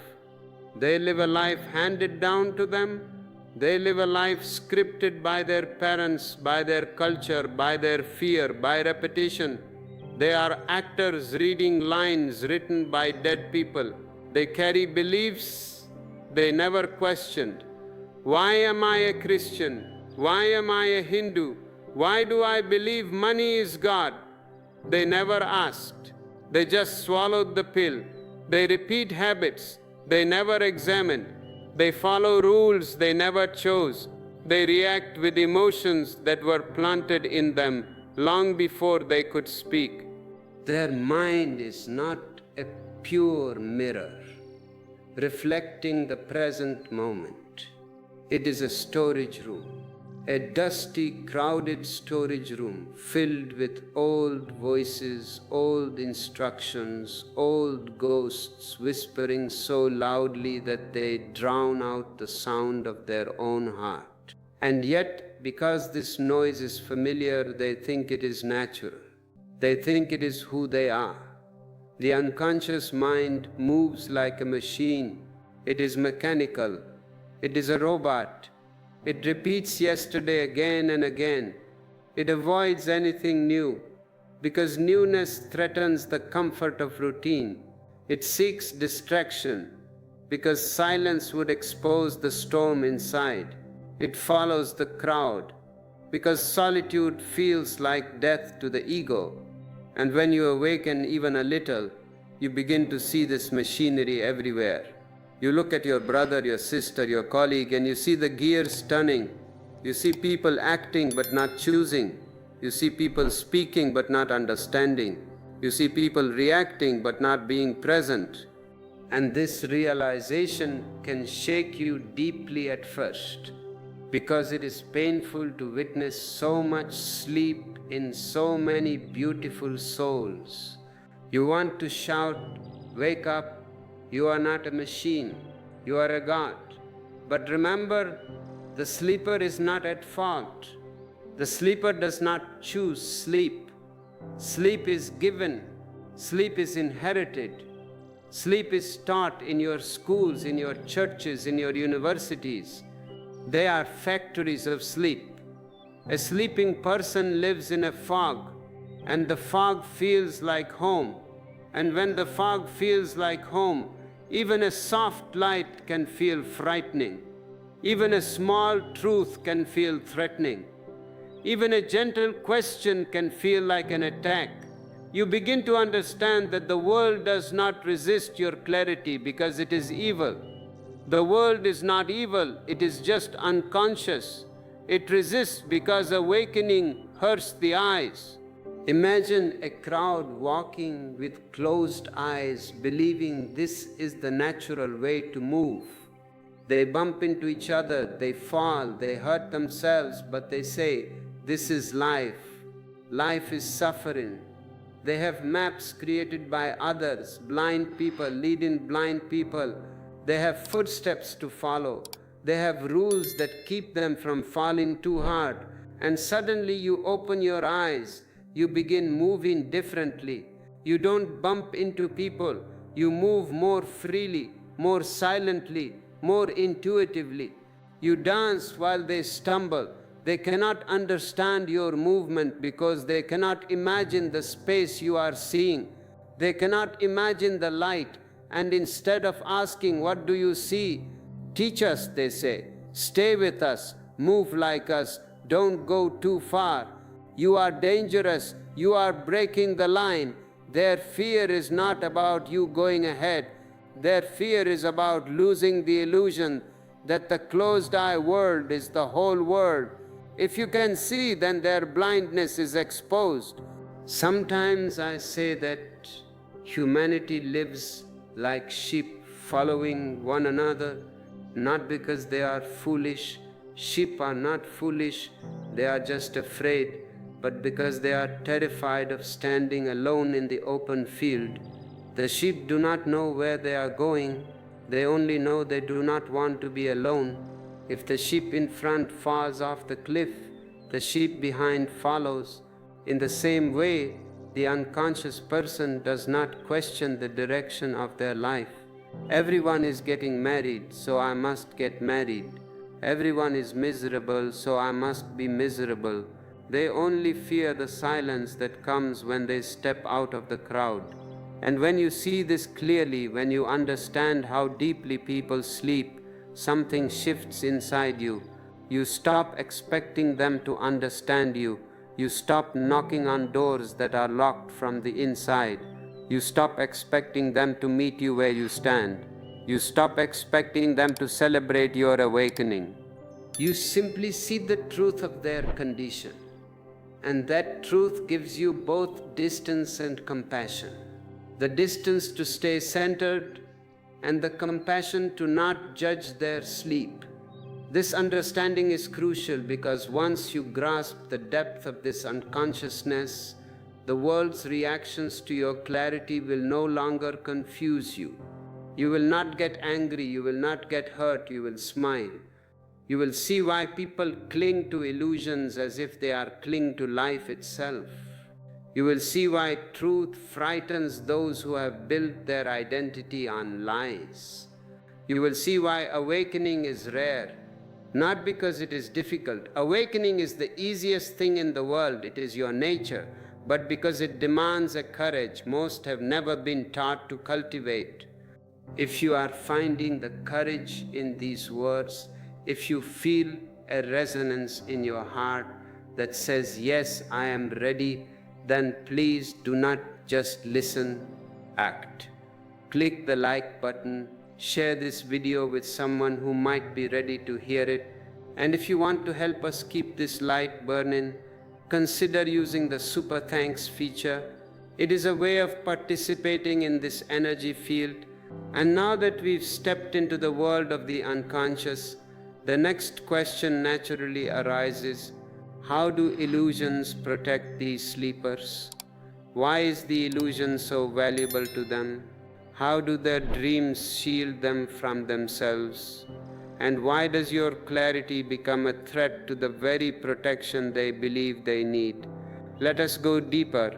When you begin to see the machinery of the unconscious mind, when you recognize how deeply people sleep and how naturally they follow patterns that were never theirs to begin with, another layer of understanding opens before you, the layer of illusion. The soft blanket that surrounds the sleeping mind and keeps it from shivering in the cold winds of truth. Illusion is not an enemy. Illusion is not a mistake. Illusion is a protection. It is a psychological survival mechanism. It is a shield, a small fragile bubble that allows the unaware to move through life without collapsing under the weight of their own unprocessed pain. And once you understand this, you stop judging the illusions people cling to. You don't try to pop their bubbles with a needle. That is violence. You begin to see why they defend their beliefs with such intensity, why they guard their identities with such force, why they cling to their stories as if they were life jackets in a stormy sea. Most people never choose their illusions. Illusions choose them, A person who has never met their own inner wounds needs illusion to survive. It becomes their emotional armor. Without it, the rawness underneath would overwhelm them. So the illusion steps in and says, don't look within, it is too dark there. Look away, find distraction, find noise, find routine, find anything that keeps the truth from rising too quickly. Illusion gives comfort where reality would give challenge. Illusion gives certainty. I know the truth, my holy book says so, where truth would create transformation, and transformation is always uncertain. Illusion gives the feeling of safety without ever offering the real thing. It is a plastic flower. It looks like a flower, but it has no fragrance and it never grows. Let me give you something simple so you feel this more deeply. Picture a house built entirely out of cards. You have seen children building them. The person living in this house believes it is strong because they have never questioned its foundation. They decorate it, they paint the cards, they fill it with furniture, with memories, with relationship. They say, this is my castle. And then one day, a small breeze enters, just a whisper of truth, just a gentle breath of awareness, and the whole structure begins to tremble. The trembling is not because the truth is violent, the breeze is not an earthquake. The trembling is because the foundation was never real, and instead of looking at the fragility of the house, instead of seeing that they are living in a paper castle, the person becomes angry at the breeze. Why are you blowing? Stop blowing, you are destroying my home. This is how people treat those who see truth. They do not question their house of cards. They question the wind. They blame the messenger. They crucify the messiahs, not because the messiahs are wrong, but because the messiahs are the breeze that makes the cards tremble. Illusion also helps people avoid pain. Many carry deep wounds, unhealed childhood, owed regrets, owed betrayals, inherited fear, generations of silence. And these wounds sit just beneath the surface of awareness, festering. If they were to see too clearly, if they were to feel too deeply, the pain would rise like a stone. It would flood them. So they cover it with illusions. Illusions of strength, I don't need anyone. Illusions of certainty, I am right and they are wrong. Illusions of happiness, look at my smile on Instagram. Illusions of importance, I am a very busy man. These illusions act as a warm blanket, comforting but suffocating. And when your clarity lifts the blanket even a little, the cold air touches their skin and they react with fear. Not fear of you, but fear of the pain they have kept hidden for so long. This is why truth requires courage. Not courage to face the world is easy to face, but courage to face oneself. Most people were never taught this courage. They were taught to cope, not to grow.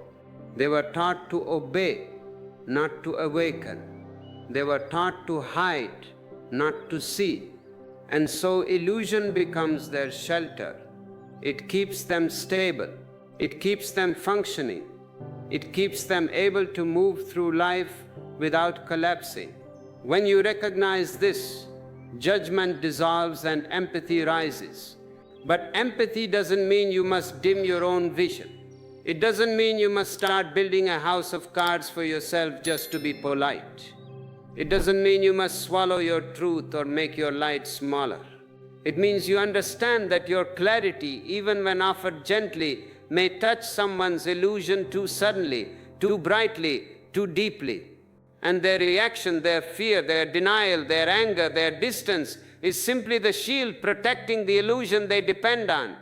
A blanket of darkness can feel warm. A dream can feel safer than waking up. A lie can feel more stable than the truth. And when you, with your open eyes, enter the room, you remind them without a single word that awakening is possible, and possibility is frightening before it is liberating. This is where your suffering begins, not from seeing the truth. Truth is joy, but from being alone in your seeing. When illusion is the home of the many, and clarity becomes the home of the few, the awake one stands on a different shore, watching the waves that others pretend not to notice.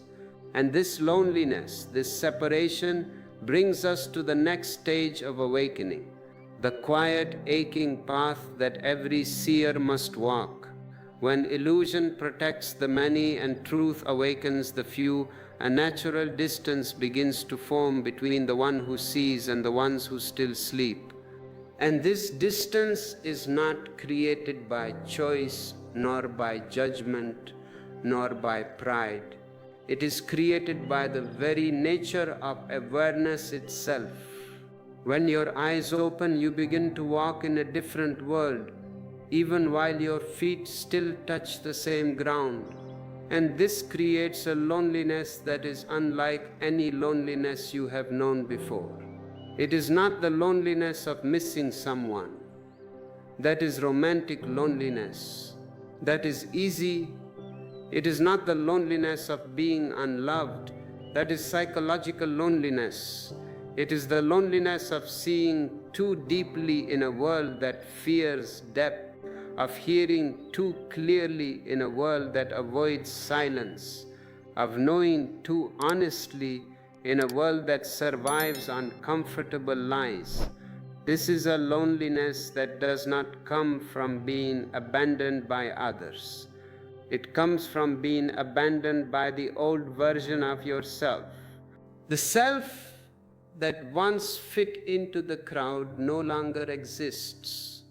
You look for him, but he is gone. The self that once agreed to the games of the world can no longer pretend. The mask has fallen and broken. The self that once felt safe in the noise now craves the purity of stillness. And when you outgrow your old self, you outgrow the tribe that was built around that self. So even when people are near you, even when voices surround you, even when laughter fills the room, you feel a subtle distance inside, a quiet space between you and the noise, a separation that cannot be bridged by effort. Imagine a monk sitting on a hill while the village sleeps below. The monk hears the wind, the rustling of leaves, the whisper of the night. He sees the stars with a clarity the villagers never notice. He feels the vastness around him, the silence, the depth. And even if he walks back to the village, even if he sits in the marketplace, even if he shares food with the people, a part of him remains on the hill. A part that is awake, alert, watching, understanding. That part can never fully return to sleep. And because of that, the monk can never fully return to the world as he knew it. You too become that monk, even if your life is in the city, even if you live with family, even if you participate in the world. A silent hill grows inside you, a distance, a clarity, a sky, and the world below feels restless, crowded, noisy, confused. Not wrong, not bad, just asleep. And this creates a loneliness that is not painful by nature, but it becomes painful when you resist it, when you try to drag your awakened self back into the old world. That is pain. When you try to make the clear eyes pretend they cannot see, that is pain. When you force your heart to fit back into a space it has already outgrown, that is pain. The pain is the resistance. The loneliness is the truth. But something beautiful begins to happen when you stop resisting this loneliness. When you embrace it, when you say, yes, I am alone, and it is beautiful, you begin to see that it is not emptiness, it is space. Space for your own soul to breathe, space for your awareness to grow, space for silence to speak, space for your being to settle. And in this space, a transformation happens quietly, gently, like dawn entering a dark room. The loneliness that once felt cold begins to feel warm. The emptiness that once felt heavy begins to feel light. The distance that once felt painful begins to feel peaceful. You begin to enjoy your own presence. You begin to enjoy your own company. You realize you are not lonely, you are alone. And alone means all one. And slowly the loneliness becomes a doorway to depth, a doorway to peace, a doorway to real connection. Because only when you walk alone for a time do you learn how to stand on your own feet. Only when you sit in silence do you learn how to listen.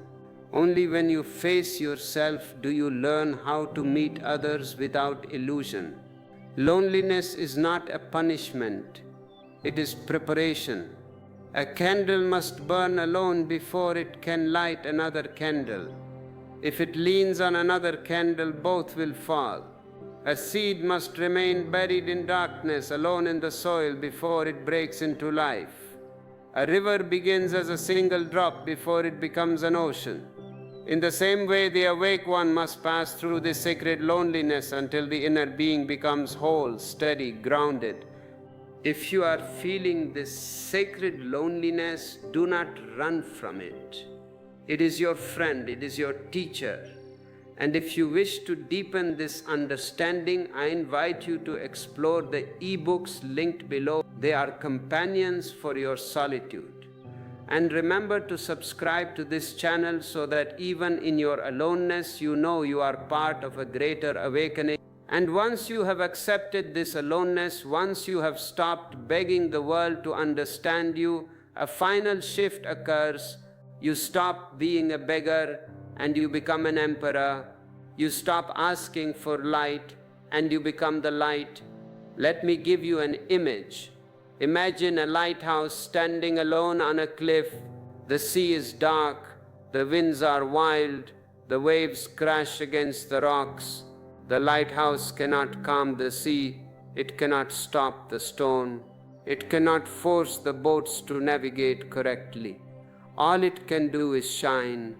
It shines not because the sea approves. It shines not because the boats listen. It shines not because the storm welcomes it. It shines because that is its nature.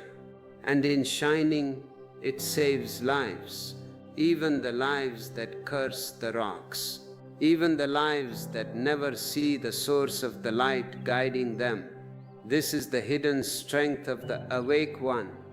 You become a lighthouse, not loud, not forceful, not preaching, simply present, simply clear, simply yourself, and your presence without effort, without intention, without even speaking, becomes a guiding light for those who are ready to wake. And this is where your journey turns. What once felt like a curse becomes a gift. What once felt like a wound becomes wisdom. What once felt like a burden becomes a blessing. You begin to see that your awakening was never meant to make you weaker. It was always meant to show you your true power, the power of understanding, the power of presence, the power of seeing without judgment. But how do you live this? How do you walk in the marketplace as a lighthouse? How do you interact with the sleeping world without losing your light? This brings us to the final part of our communion, the practical art of living awake. How do you walk in the fire without being burnt? How do you swim in the river without getting wet? This is the ultimate question for the seeker. Because I am not telling you to run away to the Himalayas. I am not telling you to renounce the world, to leave your wife, your children, your job. and sit in a cave. That is easy, that is cowardice disguised as spirituality. To be silent in a cave is not an achievement. The cave is silent, you are just soaking in its silence.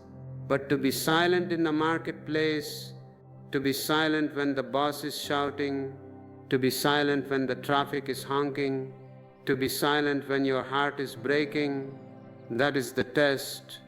That is the fire that refines the gold.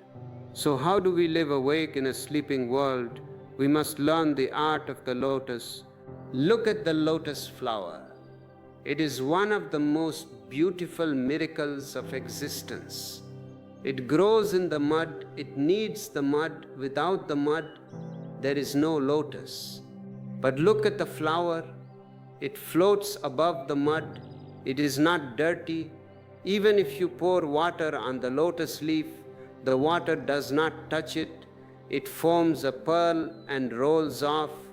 You must become like the lotus, live in the world, enjoy the world, celebrate the world, work, love, dance, but remain untouched.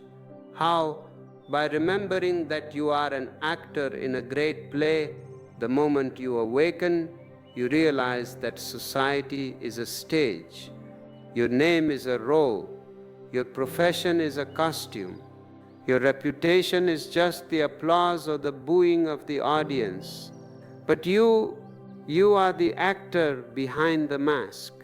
When you go to your office, put on the costume of the serious businessman. Play the role perfectly.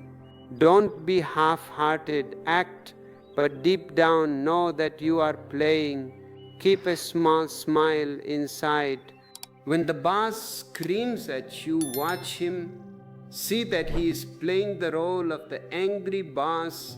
He has forgotten he is playing. But you know, and because you know, his anger cannot enter you. It hits your costume, but it does not hit your being. This is the secret of the empty boat. If you are crossing a river in a boat and an empty boat comes floating downstream and hits your boat, do you get angry? Do you shout, "Watch where you are going"? No. You simply steer your boat away. Why? Because there is no one in the other boat. There is no one to be angry at. But if there is a man in the other boat, you shout, you curse, you shake your fist.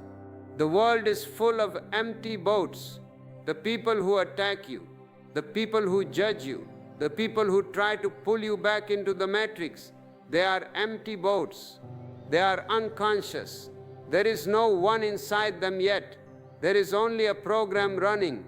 When you see them as empty boats, your anger disappears. You simply steer your way. You become fluid. You become like water. But this requires a constant remembrance. The matrix is sticky. It wants to pull you back. It will use your emotions to hook you. And the biggest hook, the strongest chain, is the desire for love and approval. I want to speak on this because this is where even the most advanced seekers stumble. You can give up money, you can give up power, but the desire to be loved, the desire to be understood, it is very deep. When you awaken, you will feel a tremendous love arising in you. But it is not the love the world knows. The world knows love as a transaction. I give you this, you give me that. I love you because you make me feel safe. That is not love, that is mutual exploitation. That is business. Your love will be different. It will be a radiation. You will love because you are love. But here is the danger. You will want to share this love with the sleeping ones, and they will not know what to do with it. They will try to possess it. They will try to cage it. They will try to put a label on it. If you love me, why don't you do what I say? And you will have to learn the hard lesson of compassion. Sometimes the most loving thing you can do is to say no. Sometimes the most loving thing is to step back. Sometimes the most loving thing is to let them crash, because only in the crash will they wake up. You cannot save anyone. Get this idea out of your head. The savior complex is the last trap of the ego. I am awake, now I must save the world. Who are you to save the world? The world has its own destiny. The world has its own intelligence. You can only save yourself. And in saving yourself, you become a light that might help others save themselves. But that is not your business, that is their business. When you stop trying to save others, your relationships change.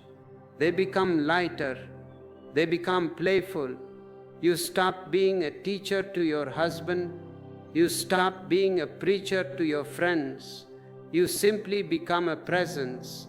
You laugh more. You take things less seriously. And strangely, when you stop trying to change people, they begin to change. Because you have removed the pressure. You have given them space. And in that space, their own seed can begin to grow.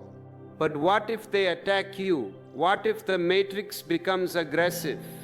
Let me tell you a story about the Buddha.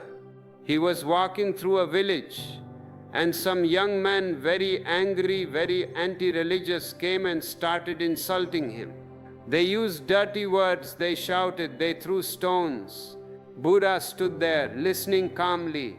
He looked at them with immense compassion. When they ran out of breath, when they ran out of insults, Buddha asked, "If you have finished, may I go? I have to reach the next village before sunset." They were shocked. They said, "We have been abusing you, hurting you. Are you not angry?" Buddha said, "You came a little too late. If you had come 10 years ago, I would have been angry. But now I am not the host of your anger. I do not accept your gift," he said. "In the previous village, people brought me sweets and flowers. I told them, 'I have eaten, I do not need them. Please take them back to your children.' I ask you, what did they do with the sweets?" The young men said, "They must have distributed them in the village or eaten them themselves." Buddha smiled and said, "Exactly. Now, you have brought me insults and anger. I do not accept them. I do not eat them. So, what will you do with them? You will have to carry them back. You will have to eat them yourselves." This is the art of living in the matrix. Do not accept the gift. When someone brings you poison, you don't have to drink it. Let it remain with them. It is their poison.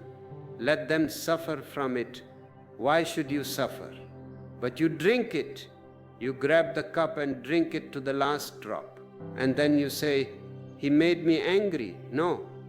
He offered the anger. You accepted it. This shift in responsibility is the mark of the awake one. You are responsible for your inner state. No one else. If you are miserable, it is your creation. If you are happy, it is your creation. And once you take this responsibility, you are free. You are no longer a victim. The matrix feeds on victims. It cannot feed on a master. If you are beginning to feel this mastery rising in you, if you are ready to stop drinking the poison of others, show it, press the like button. Let it be a declaration of your independence. And if you wish to support the spreading of this antidote, use the super thanks button. It is a way of clearing the air for others. Now, we must go deeper.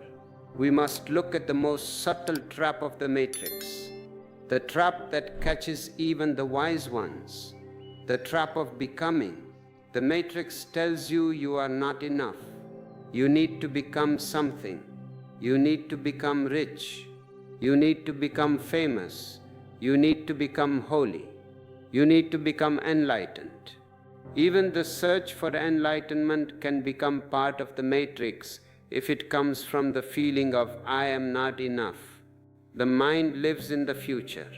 The ego lives in the future. One day I will arrive. I am here to tell you, you have already arrived. There is nowhere to go.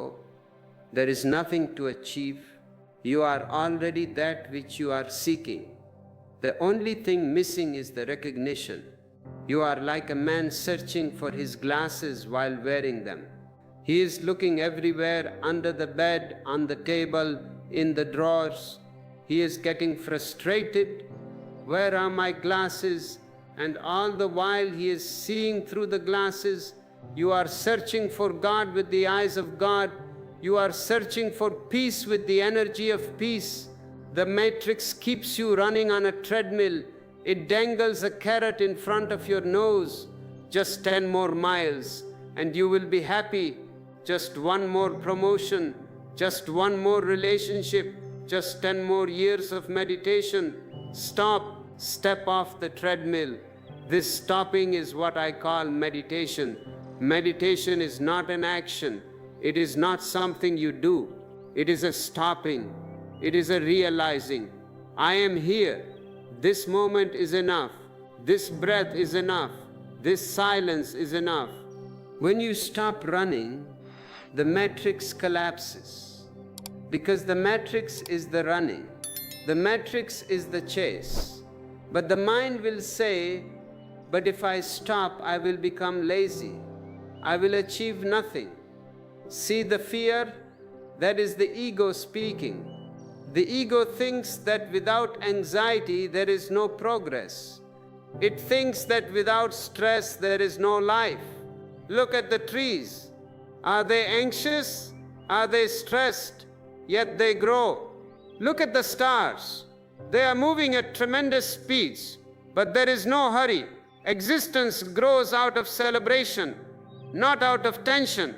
When you act from a place of enoughness, your action has a different quality. It is creative, it is playful, it is abundant. When you act from a place of lack, your action is beggarly, it is desperate. And even if you succeed, you will remain empty. Have you not seen rich people who are beggars inside? They have millions, but they are still afraid of losing $1. They have not arrived. I want you to be emperors, not of the world. That is a small empire, but of yourself. To be an emperor means to sit in your own being with absolute contentment, to need nothing, to desire nothing. And in that desirelessness, everything comes to you. This is the paradox. When you stop chasing, the world starts chasing you. When you stop begging, the existence pours its treasures at your feet. But you have to be brave enough to stop. You have to be brave enough to be useless in the eyes of the world. The world values utility. What can you do? Can you produce? Can you earn? I value your being, not your doing. A rose flower is useless. You cannot eat it. It does not earn money. But without it, life would be ugly. Be a rose flower. Bloom, just for the sheer joy of blooming. Let your fragrance spread to the winds. Whether anyone smells it or not is irrelevant. The rose does not bloom for the lover. It blooms because it is a rose. When you live like this, without purpose, without goal, just a pure celebration of energy, you are unplugged. The wires are cut. The matrix cannot find a socket to plug into. You become invisible to the ego, but visible to the soul. And in this visibility you will find others. You will find your tribe. They are waiting for you. They are scattered all over the earth. The awakened ones, the rebels, the lovers of silence. By watching this, by feeling this, you are signaling to them. You are sending a frequency. And if you want to strengthen this frequency, to anchor it in your daily life, I have created tools for you. My ebooks are not just words, they are frequency. They are devices to help you stop the machine. You can find them below, but we are not done yet. There is one final layer we must penetrate, the deepest layer, the layer of time. The matrix is made of time, past and future, the vertical prison. And to escape it, you must find the horizontal door, the eternal now. I want to take you into the now in a way you may have never experienced. Because now is not just a word, it is a portal. When you are in the mental matrix, you are never here. You are always remembering yesterday or planning tomorrow. Have you noticed you are eating your breakfast, but your mind is already in the office? You are in the office, but your mind is already on the vacation. You are on vacation, but your mind is worrying about the bills back home. You are never where your body is. This schizophrenia is the normal state of humanity. To unplug means to bring your mind back to your body. To synchronize them. When you walk, just walk. Feel the ground, feel the air, be the walking. When you eat, just eat, taste, chew, be the eating. When you listen, just listen. Don't formulate your answer while the other person is speaking. Just receive. This sounds simple, I know, but try it. Try it for 1 hour. You will see how difficult it is. You will see how the mind rebels. It wants to jump. It wants to travel. Every time you bring it back, you are breaking a link in the chain. You are strengthening your presence muscle. And there is a secret key to entering the now, a key that the mind cannot fight. The breath. The mind can go to the past. The mind can go to the future. But the breath is always now. You cannot breathe yesterday's breath. You cannot breathe tomorrow's breath. If you hold on to the breath, you die. If you refuse to breathe, you die. You have to trust the flow.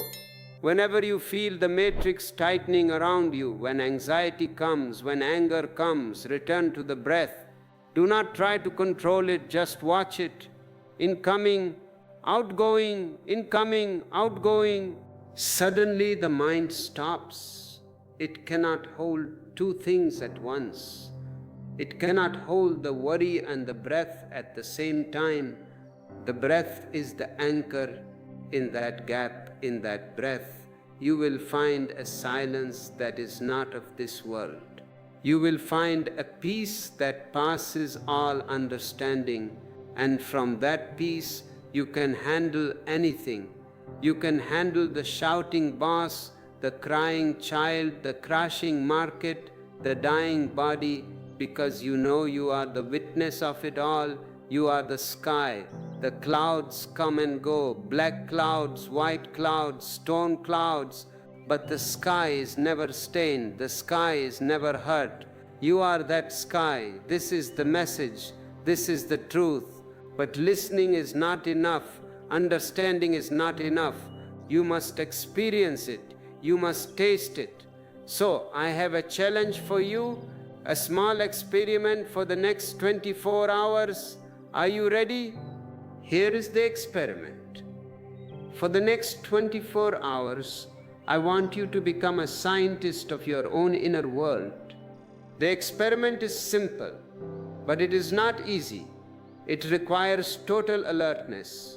It requires you to be as sharp as a samurai sword. For the next 24 hours, stop using the word I inside your head. When hunger comes, do not say, I am hungry. Say, hunger is happening. When anger comes, do not say, I am angry. Say, anger is passing through. When a thought comes, this is a stupid experiment.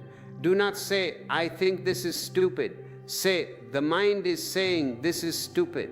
Create a distance, a linguistic distance, a psychological distance. Disconnect the I from the experience. You will fail. You will fail 1,000 times in the first hour. The habit is ancient. You are addicted to the I. It is the glue that holds your misery together. But every time you fail, every time you catch yourself saying, I am sad, Do not judge yourself. Do not say, I fail. That is just the I coming back through the back door. Look at me, I am such a bad meditator. That is the ego playing the role of the humble sinner. Just laugh, catch it. Ah, there you are again, my old friend. And gently, firmly move back to the witness. Sadness is happening. Whatever, if you do this, if you truly do this with sincerity, by the evening you will feel a change, a lightness, a strange coolness in the head, because the I is a weight. It is the heaviest thing in the universe. It carries the past, it carries the reputation, it carries the hurts. When you stop saying I, you put the luggage down. You are walking without luggage. You are floating, and in this floating you will encounter the greatest fear of your life. I must warn you, I am not a salesman selling you sweet dreams. I am a surgeon, and surgery hurts before it heals. When you separate yourself from the I, even for a day, a deep panic will arise in the gut. The mind will scream, stop, we are disappearing, we are dying. If I am not the anger, if I am not the hunger, if I am not the thinker, then who am I? I am nothing. And the mind is right, you are nothing. But nothing is not a negative word in my language. No thing. You are not a thing. You are a vast emptiness. You are a space. You are the sky. The ego is terrified of this nothingness. It calls it death. It calls it the abyss. It calls it madness. But the mystics, the awakened ones, the lovers of truth, they call it nirvana. They call it God. They call it freedom to face this panic and not turn back. That is the moment of transformation. That is the fire I am inviting you into. Most people run away from this moment. They get close to the edge of the cliff. They look down into the silence. They get dizzy and they run back to the marketplace. They run back to their problems. Give me my misery back. At least I know who I am when I am miserable. Better to be a miserable somebody than a blissful nobody. That is the logic of the world, but I am inviting you to be a blissful nobody, to be a zero. When you are a zero, you are infinite. When you are a somebody, you are limited. You are a prison. Are you brave enough to be a zero? If you feel a trembling in your heart, a mixture of fear and excitement, that is a good sign. It means you are close. It means the seed is ready to break. The seed must die for the tree to be born. The seed is safe. It has a hard shell. It is protected. But it is a prison. The tree is vulnerable. The wind can break it. The animals can eat it. But the tree is alive. The tree talks to the stars. You have to choose the security of the seed or the adventure of the tree, the security of the ego or the adventure of consciousness. This death, this ego death, is not a physical death. You will not stop breathing. In fact, you will breathe for the first time. You will not stop living. You will start living. But the you that you think you are, the history, the biography, the resume that will dissolve, it will become just a story you tell, not a reality you live. And when that story dissolves, what remains? Love remains, pure, unaddressed love, love that does not need an object. You just become love. Joy remains, causeless joy. You are not happy because of something. You are just happy, like a child giggling for no reason. And silence remains, a silence so loud that it drowns out the noise of the world. But to reach this, you must pass through the fire. You must surrender. Surrender is a misunderstood word. The West thinks surrender means defeat. I surrender to the enemy. That is weak. That is cowardly. In the East, surrender means something totally different. It does not mean giving up to an enemy. It means giving up to the universe. It means trusting the whole. It means realizing that you are not separate from the ocean. You are a wave. Why is the wave fighting the ocean? Why is the wave trying to control the ocean? I must go left. I must go right. The wave is the ocean. Surrender means relaxing into the ocean. Take me where you want. If you want me to rise, I rise. If you want me to crash, I crash. I am you. When you surrender, the struggle ends. And when the struggle ends, the anxiety ends. You become a white cloud. Have you watched a white cloud?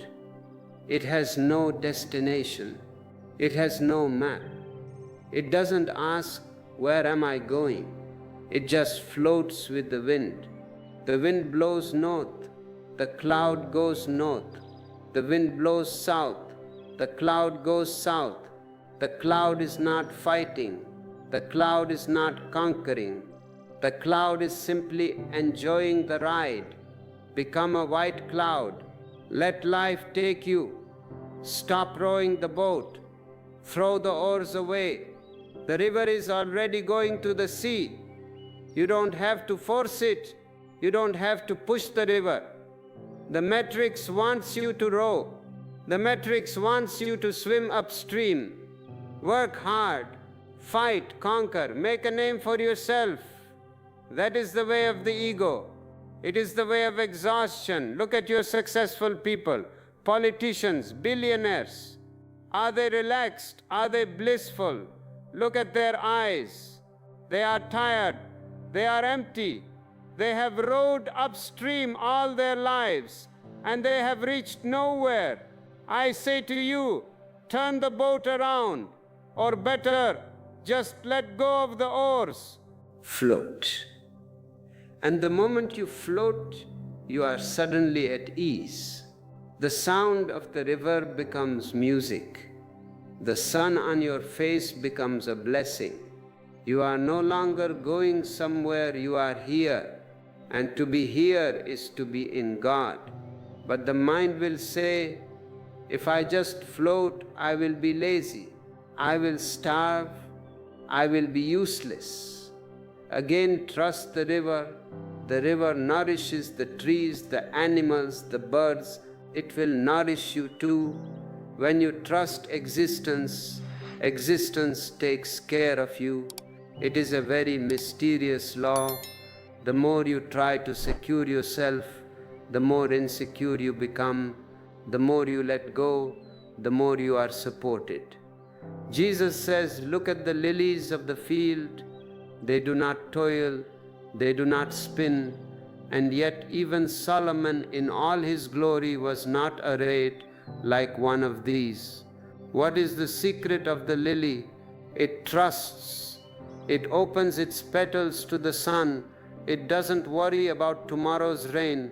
It is totally present. Be a lily. This is the path of the courageous. It takes courage to trust. It takes courage to be defenseless. It takes courage to drop the armor. The ego wears armor 24 hours a day. That is why you are so heavy. That is why you are so tired. Carrying armor is exhausting. Drop it. Be naked before existence. And when you are naked, you are sensitive. You feel the breeze. You feel the love. You feel the vibration of life. If you are ready to drop the armor, if you are ready to join the tribe of the defenseless ones, signal your intent. Press the like button. It is a digital surrender.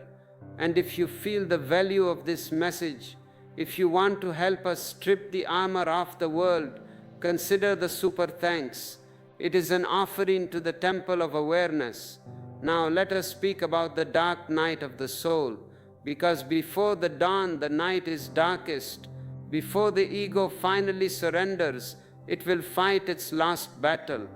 You may have felt this. You start meditating, you start becoming aware, and suddenly everything goes wrong. You lose your job, your relationship breaks, your health shakes. The mind says, see, meditation is bad for you, go back to sleep. When you were asleep, at least you had a job. Do not be deceived. This chaos is not bad. It is a cleaning.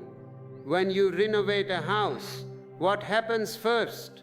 You create a mess. You tear down the old walls. Dust is everywhere.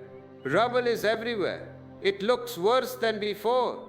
A visitor coming in would say, "You have destroyed the house." But the architect knows we are making space for something bigger. When you awaken, the old structure of your life, which was built on lies, on fear, on compromise, must collapse. It must collapse. You cannot build a temple on a foundation of mud. So when the chaos comes, celebrate. Say, thank you, existence, for destroying my prison. Thank you for taking away the job that was killing my soul. Thank you for taking away the partner who did not love me but only possessed me. It takes great insight to thank the chaos. The matrix wants you to fix the chaos. Quick, put the walls back up. Quick, find another job just like the old one. No, sit in the rubble, wait, watch. In that space, in that gap between the old life and the new, the real you is born. The phoenix rises from the ashes, but you have to let the burning happen. You have to let the fire consume everything that is false. Your beliefs, your dogmas, your opinions, your prejudices, throw them into the fire. Why do you carry so many opinions? I like this, I hate that, he is good, he is bad, this is right, that is wrong. Drop it. Opinions are just the dust of the mind. A mirror has no opinions. It reflects whatever is there. Be a mirror. When you live without opinions, you live with wonder. You look at a person and you don't know who they are. You are exploring. You are innocent. Innocence is the highest state of consciousness. Jesus says, unless you become like little children, you cannot enter the kingdom of heaven. It does not mean you should be childish. Being childish is being immature. Being childlike is being mature. But retaining the freshness of a child looks at a butterfly with total awe. He doesn't know the Latin name of the butterfly. He doesn't know the biology. He just knows the beauty. He becomes the butterfly. Can you look at your life like that? Can you look at your partner like that? Not as a husband or wife. Those are roles, those are heavy words, but as a mystery, can you look at your own face in the mirror like that? Not I am getting old, not I have wrinkles, but here is a manifestation of the divine. This is the unplugged life. It is a life of constant wonder. The matrix is a life of constant knowing. I know everything. The experts, the professors, the priests, they claim to know everything. And because they think they know, they are dead. They are stuffed with knowledge like taxidermy birds. They look like birds, but they cannot fly. I want you to fly. And to fly, you must be light. You must unburden yourself of knowledge. Discard your Bible. Discard your Gita. Discard your Quran. Unless you discard them, you will never find the truth contained in them. The truth is not in the book. The truth is in the reader. If the reader is asleep, the book is just paper. If the reader is awake, even a blank page is a scripture. I am not saying burn the books physically. I am saying burn them psychologically. Don't rely on authorities. Don't rely on Osho says. Don't believe me. I am not an authority. I am just a finger pointing to the moon. Don't bite my finger. Look at the moon. The matrix teaches you to look at the finger, to worship the finger. Oh, what a beautiful finger. Let us build a temple for the finger. And the moon is forgotten. Religions are just cults of the finger. I want you to look at the moon. And once you see the moon, you can forget the finger. You can forget me. In fact, you must forget me. If you remember me, you are carrying luggage again. The ultimate goal of the master is to make the disciple free, even free from the master. This is love. The matrix is attachment. Love is freedom. Now, as we move toward the silence, as we move toward the conclusion of this transmission, I want to talk about the witness one last time, because this is the sword that cuts the root. You can cut the branches of the matrix, you can change your diet, you can change your clothes, you can change your friends. That is just pruning. The tree will grow back. You have to cut the root, and the root is the identification with the mind. I am the thinker, that is the root. The moment you see, I am the watcher of the thinker, the root is cut. The tree begins to wither. It may take time. The momentum of the past is strong. The fan continues to spin, even after you pull the plug. But the power is gone. It is just momentum. So when you catch yourself being unconscious, don't worry. It is just the old momentum. The plug is pulled. You are safe. Just keep coming back to the watcher. It is a knack. It is not a science. It is like riding a bicycle. You fall, you wobble, you fall again. And suddenly, for 1 second, you are balanced. Ah, this is it. Then you fall again. But now you know the feeling of balance. And slowly the balance becomes your nature. Eventually you don't have to try to watch. You are the watching. Walking, sleeping, eating, talking, a part of you remains high in the sky, watching the little figure down below, playing the game of life. That is liberation. That is what it means to be in the world, but not of it. You are the actor, and you are the audience. You are the dancer, and you are the witness of the dance. And in this duality, which becomes a unity, there is supreme bliss. The matrix is serious. Enlightenment is laughter. Have you ever noticed that your saints look so serious? They look like they are constipated. They look like they are carrying the weight of the world. They are not saints. They are just masochists. A real saint laughs. A real saint dances. A real saint is a joke unto himself.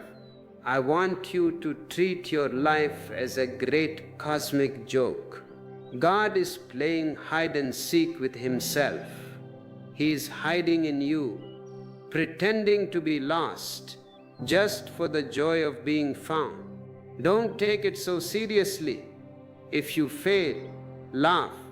If you fall, laugh. If you sin, laugh. Laughter is the most spiritual sound in the universe. It shatters the ego. You cannot have an ego and laugh at the same time. Try it. The moment you laugh, the I disappears. So laugh your way out of the matrix. Dance your way out of the prison. Sing your way to freedom.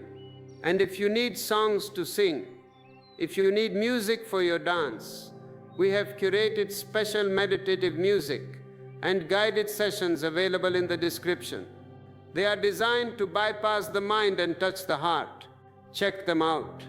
And now we come to the final threshold, the step that no one can take for you. I have shown you the door. I have given you the key. I have told you that the snake is just a rope. I have told you that the prison is unlocked. But I cannot walk through the door for you. You have to walk. And you have to walk alone. But remember, when I say alone, I do not mean lonely. When you walk through the door of the now, when you unplug from the matrix of the mind, you enter the universe. You enter the communion, you enter the one. You are alone, but you are all one. The drop disappears, yes, but it becomes the ocean. Is it a loss, or is it the ultimate gain? You lose your chains, you lose your misery, you lose your smallness, and you gain the stars. You gain the silence, you gain the eternal. The choice is yours. The matrix or freedom, the dream or the awakening, the past or the now. Choose, and choose now, because tomorrow never comes. Tomorrow is the devil's card. It is the trick of the mind. I will do it tomorrow. No. Now, take a deep breath. Feel the life inside you. Watch the thought that says, I am breathing. Smile at it and let go. Unplug. Wake up. And once you choose, once you say yes to the moment, a strange thing happens. The world does not disappear. The problems do not vanish. The rent is still due. The body still gets old. The traffic is still noisy. But you are different. You are no longer the victim of these things. You are the space in which they happen. This brings us to the most delicate stage of our journey, the stage of the spiritual ego. The matrix is very cunning. It has a special department for seekers. It has a special trap for those who think they have escaped. It catches you with the idea, I am spiritual, I am superior, I am awake, and they are asleep. Beware, this is the last and strongest chain. The moment you think I am awake, you are asleep again. The I that claims awakening is the same I that was miserable. It has just changed its clothes. It was wearing rags, now it is wearing robes. But the beggar is the same. True awakening has no I. It does not claim anything. It does not look down on the sleeping ones. Does a man who is awake walk around the bedroom shouting at the sleeping people, I am awake, you are lazy? No, he moves quietly. He respects their rest. He knows they will wake up when their alarm rings. If you find yourself judging others, look at him, eating meat, watching television, so unconscious, know that the matrix has caught you again. It has caught you through your pride. The matrix says, be special. Awareness says, be ordinary. To be absolutely ordinary is the greatest miracle.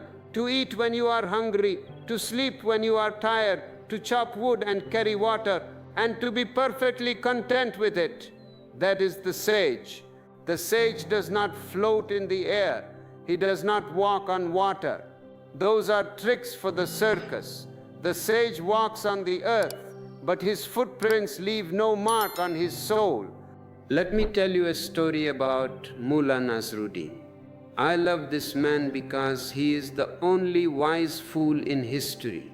He represents the absurdity of the human mind. One day Mullah Nasruddin was seen riding his donkey backwards. He was facing the tail, and the donkey was walking forward. The people in the marketplace laughed.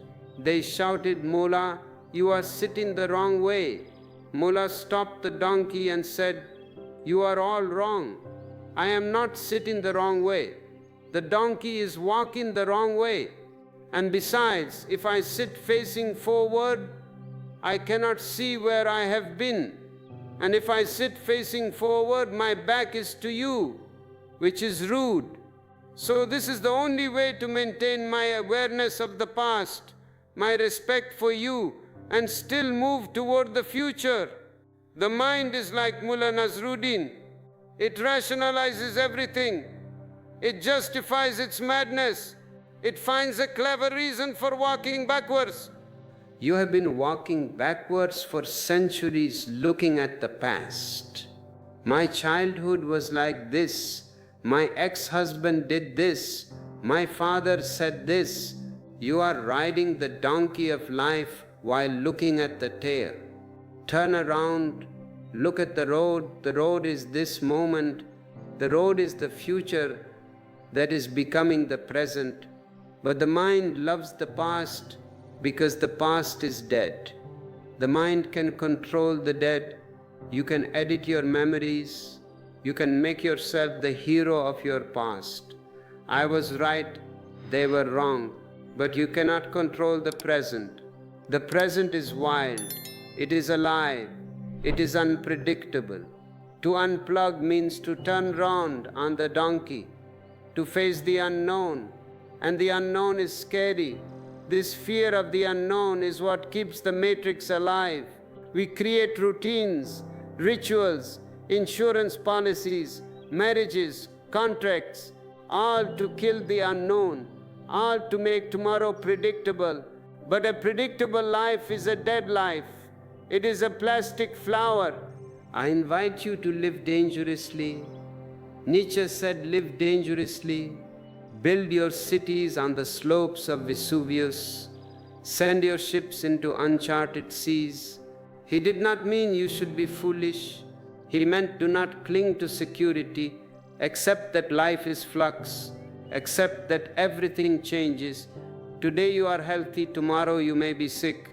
Today you are rich, tomorrow you may be poor. Today you are loved, tomorrow you may be alone.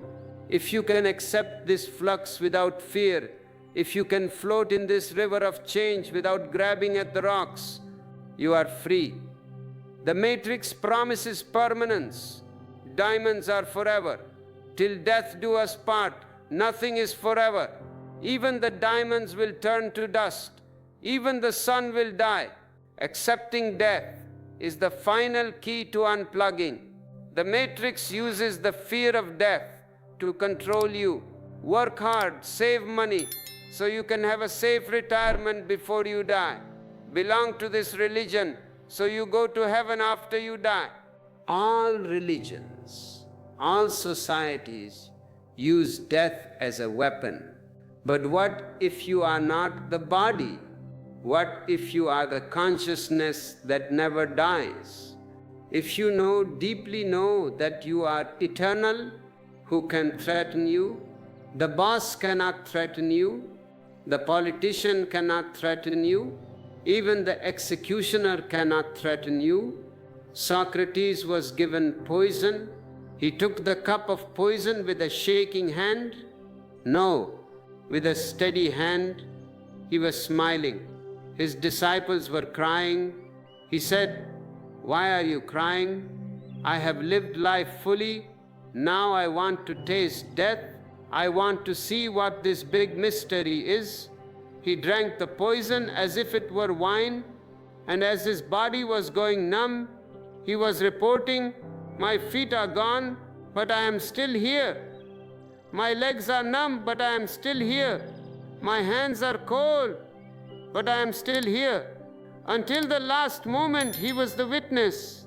This is the unplugged man, the man who cannot be killed because he knows he was never born. The matrix is for the mortals. Awakening is for the immortals. Are you ready to claim your immortality?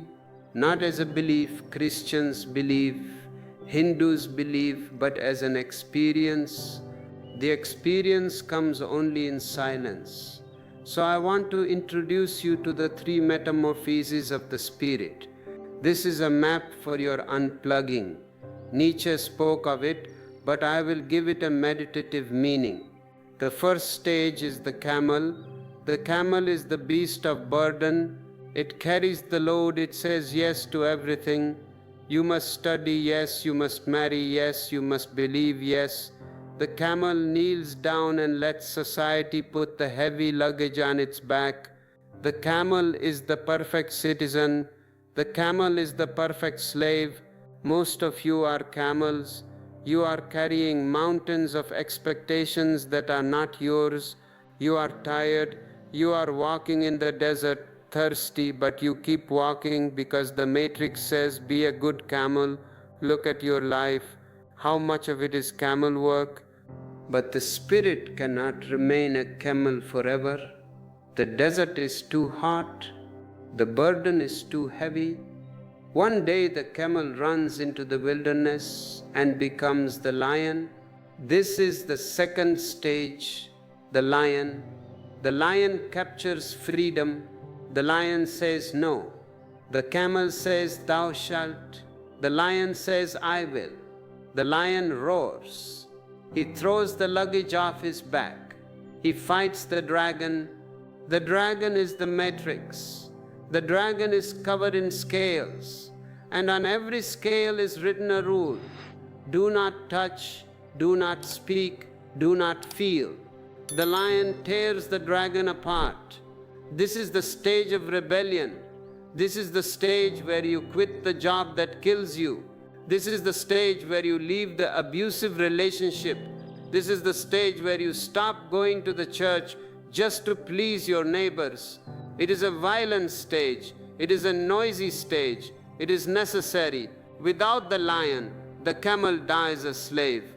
If you are feeling the lion rising in you, if you are feeling the urge to say no, do not suppress it, that anger is holy, that rebellion is sacred, let the lion roar.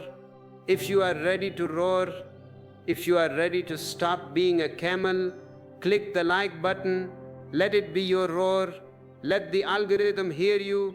And if you want to join a pride of lions, click the join button. We are a gathering of rebels, but the lion is not the end. The lion is free from something. He is defined by what he fights. He is still reactionary. If you fight the matrix all day, you are still attached to the matrix. Your no is dependent on their yes. You are still not unplugged. You are just fighting the plug. So the lion must undergo a final transformation. The lion must become the child. The third stage, the child. Why the child?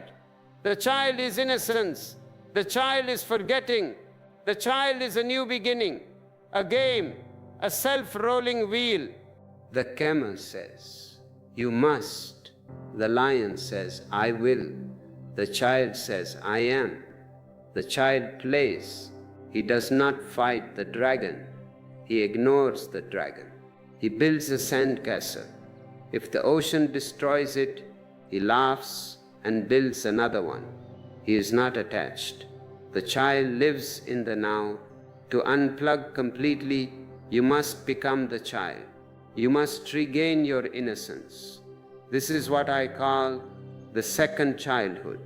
The first childhood was given to you by nature. It was unconscious. This second childhood is achieved by you through meditation. It is conscious. You know the world is corrupt. You know the matrix is a lie. You know the politicians are thieves. But you play, you dance, you enjoy the sunlight, you enjoy the tea. You are no longer angry at the matrix. You have transcended it. You have become a lotus. The camel is in the mud. The lion is fighting the mud. The child is the flower floating above the mud. This is the ultimate goal. To be playful, to be light, to be Lila, divine play. When you are a child, you are dangerous to the system, because the system cannot control a person who is just play. You can control a camel with fear. You can control a lion with war. But how do you control a child who is laughing? If you threaten the child, he laughs. If you bribe the child, he plays with the money and throws it away. The child is the only one who is truly unplugged. So, my invitation to you is don't stop at the lion. Many seekers stop there. They become angry revolutionaries. They become anti-establishment. They become bitter. Go further. Become the child. Let your life become a game. And in this game you will need toys, not plastic toys, but tools for consciousness. My books, my discourses, these videos, they are toys They are not doctrines.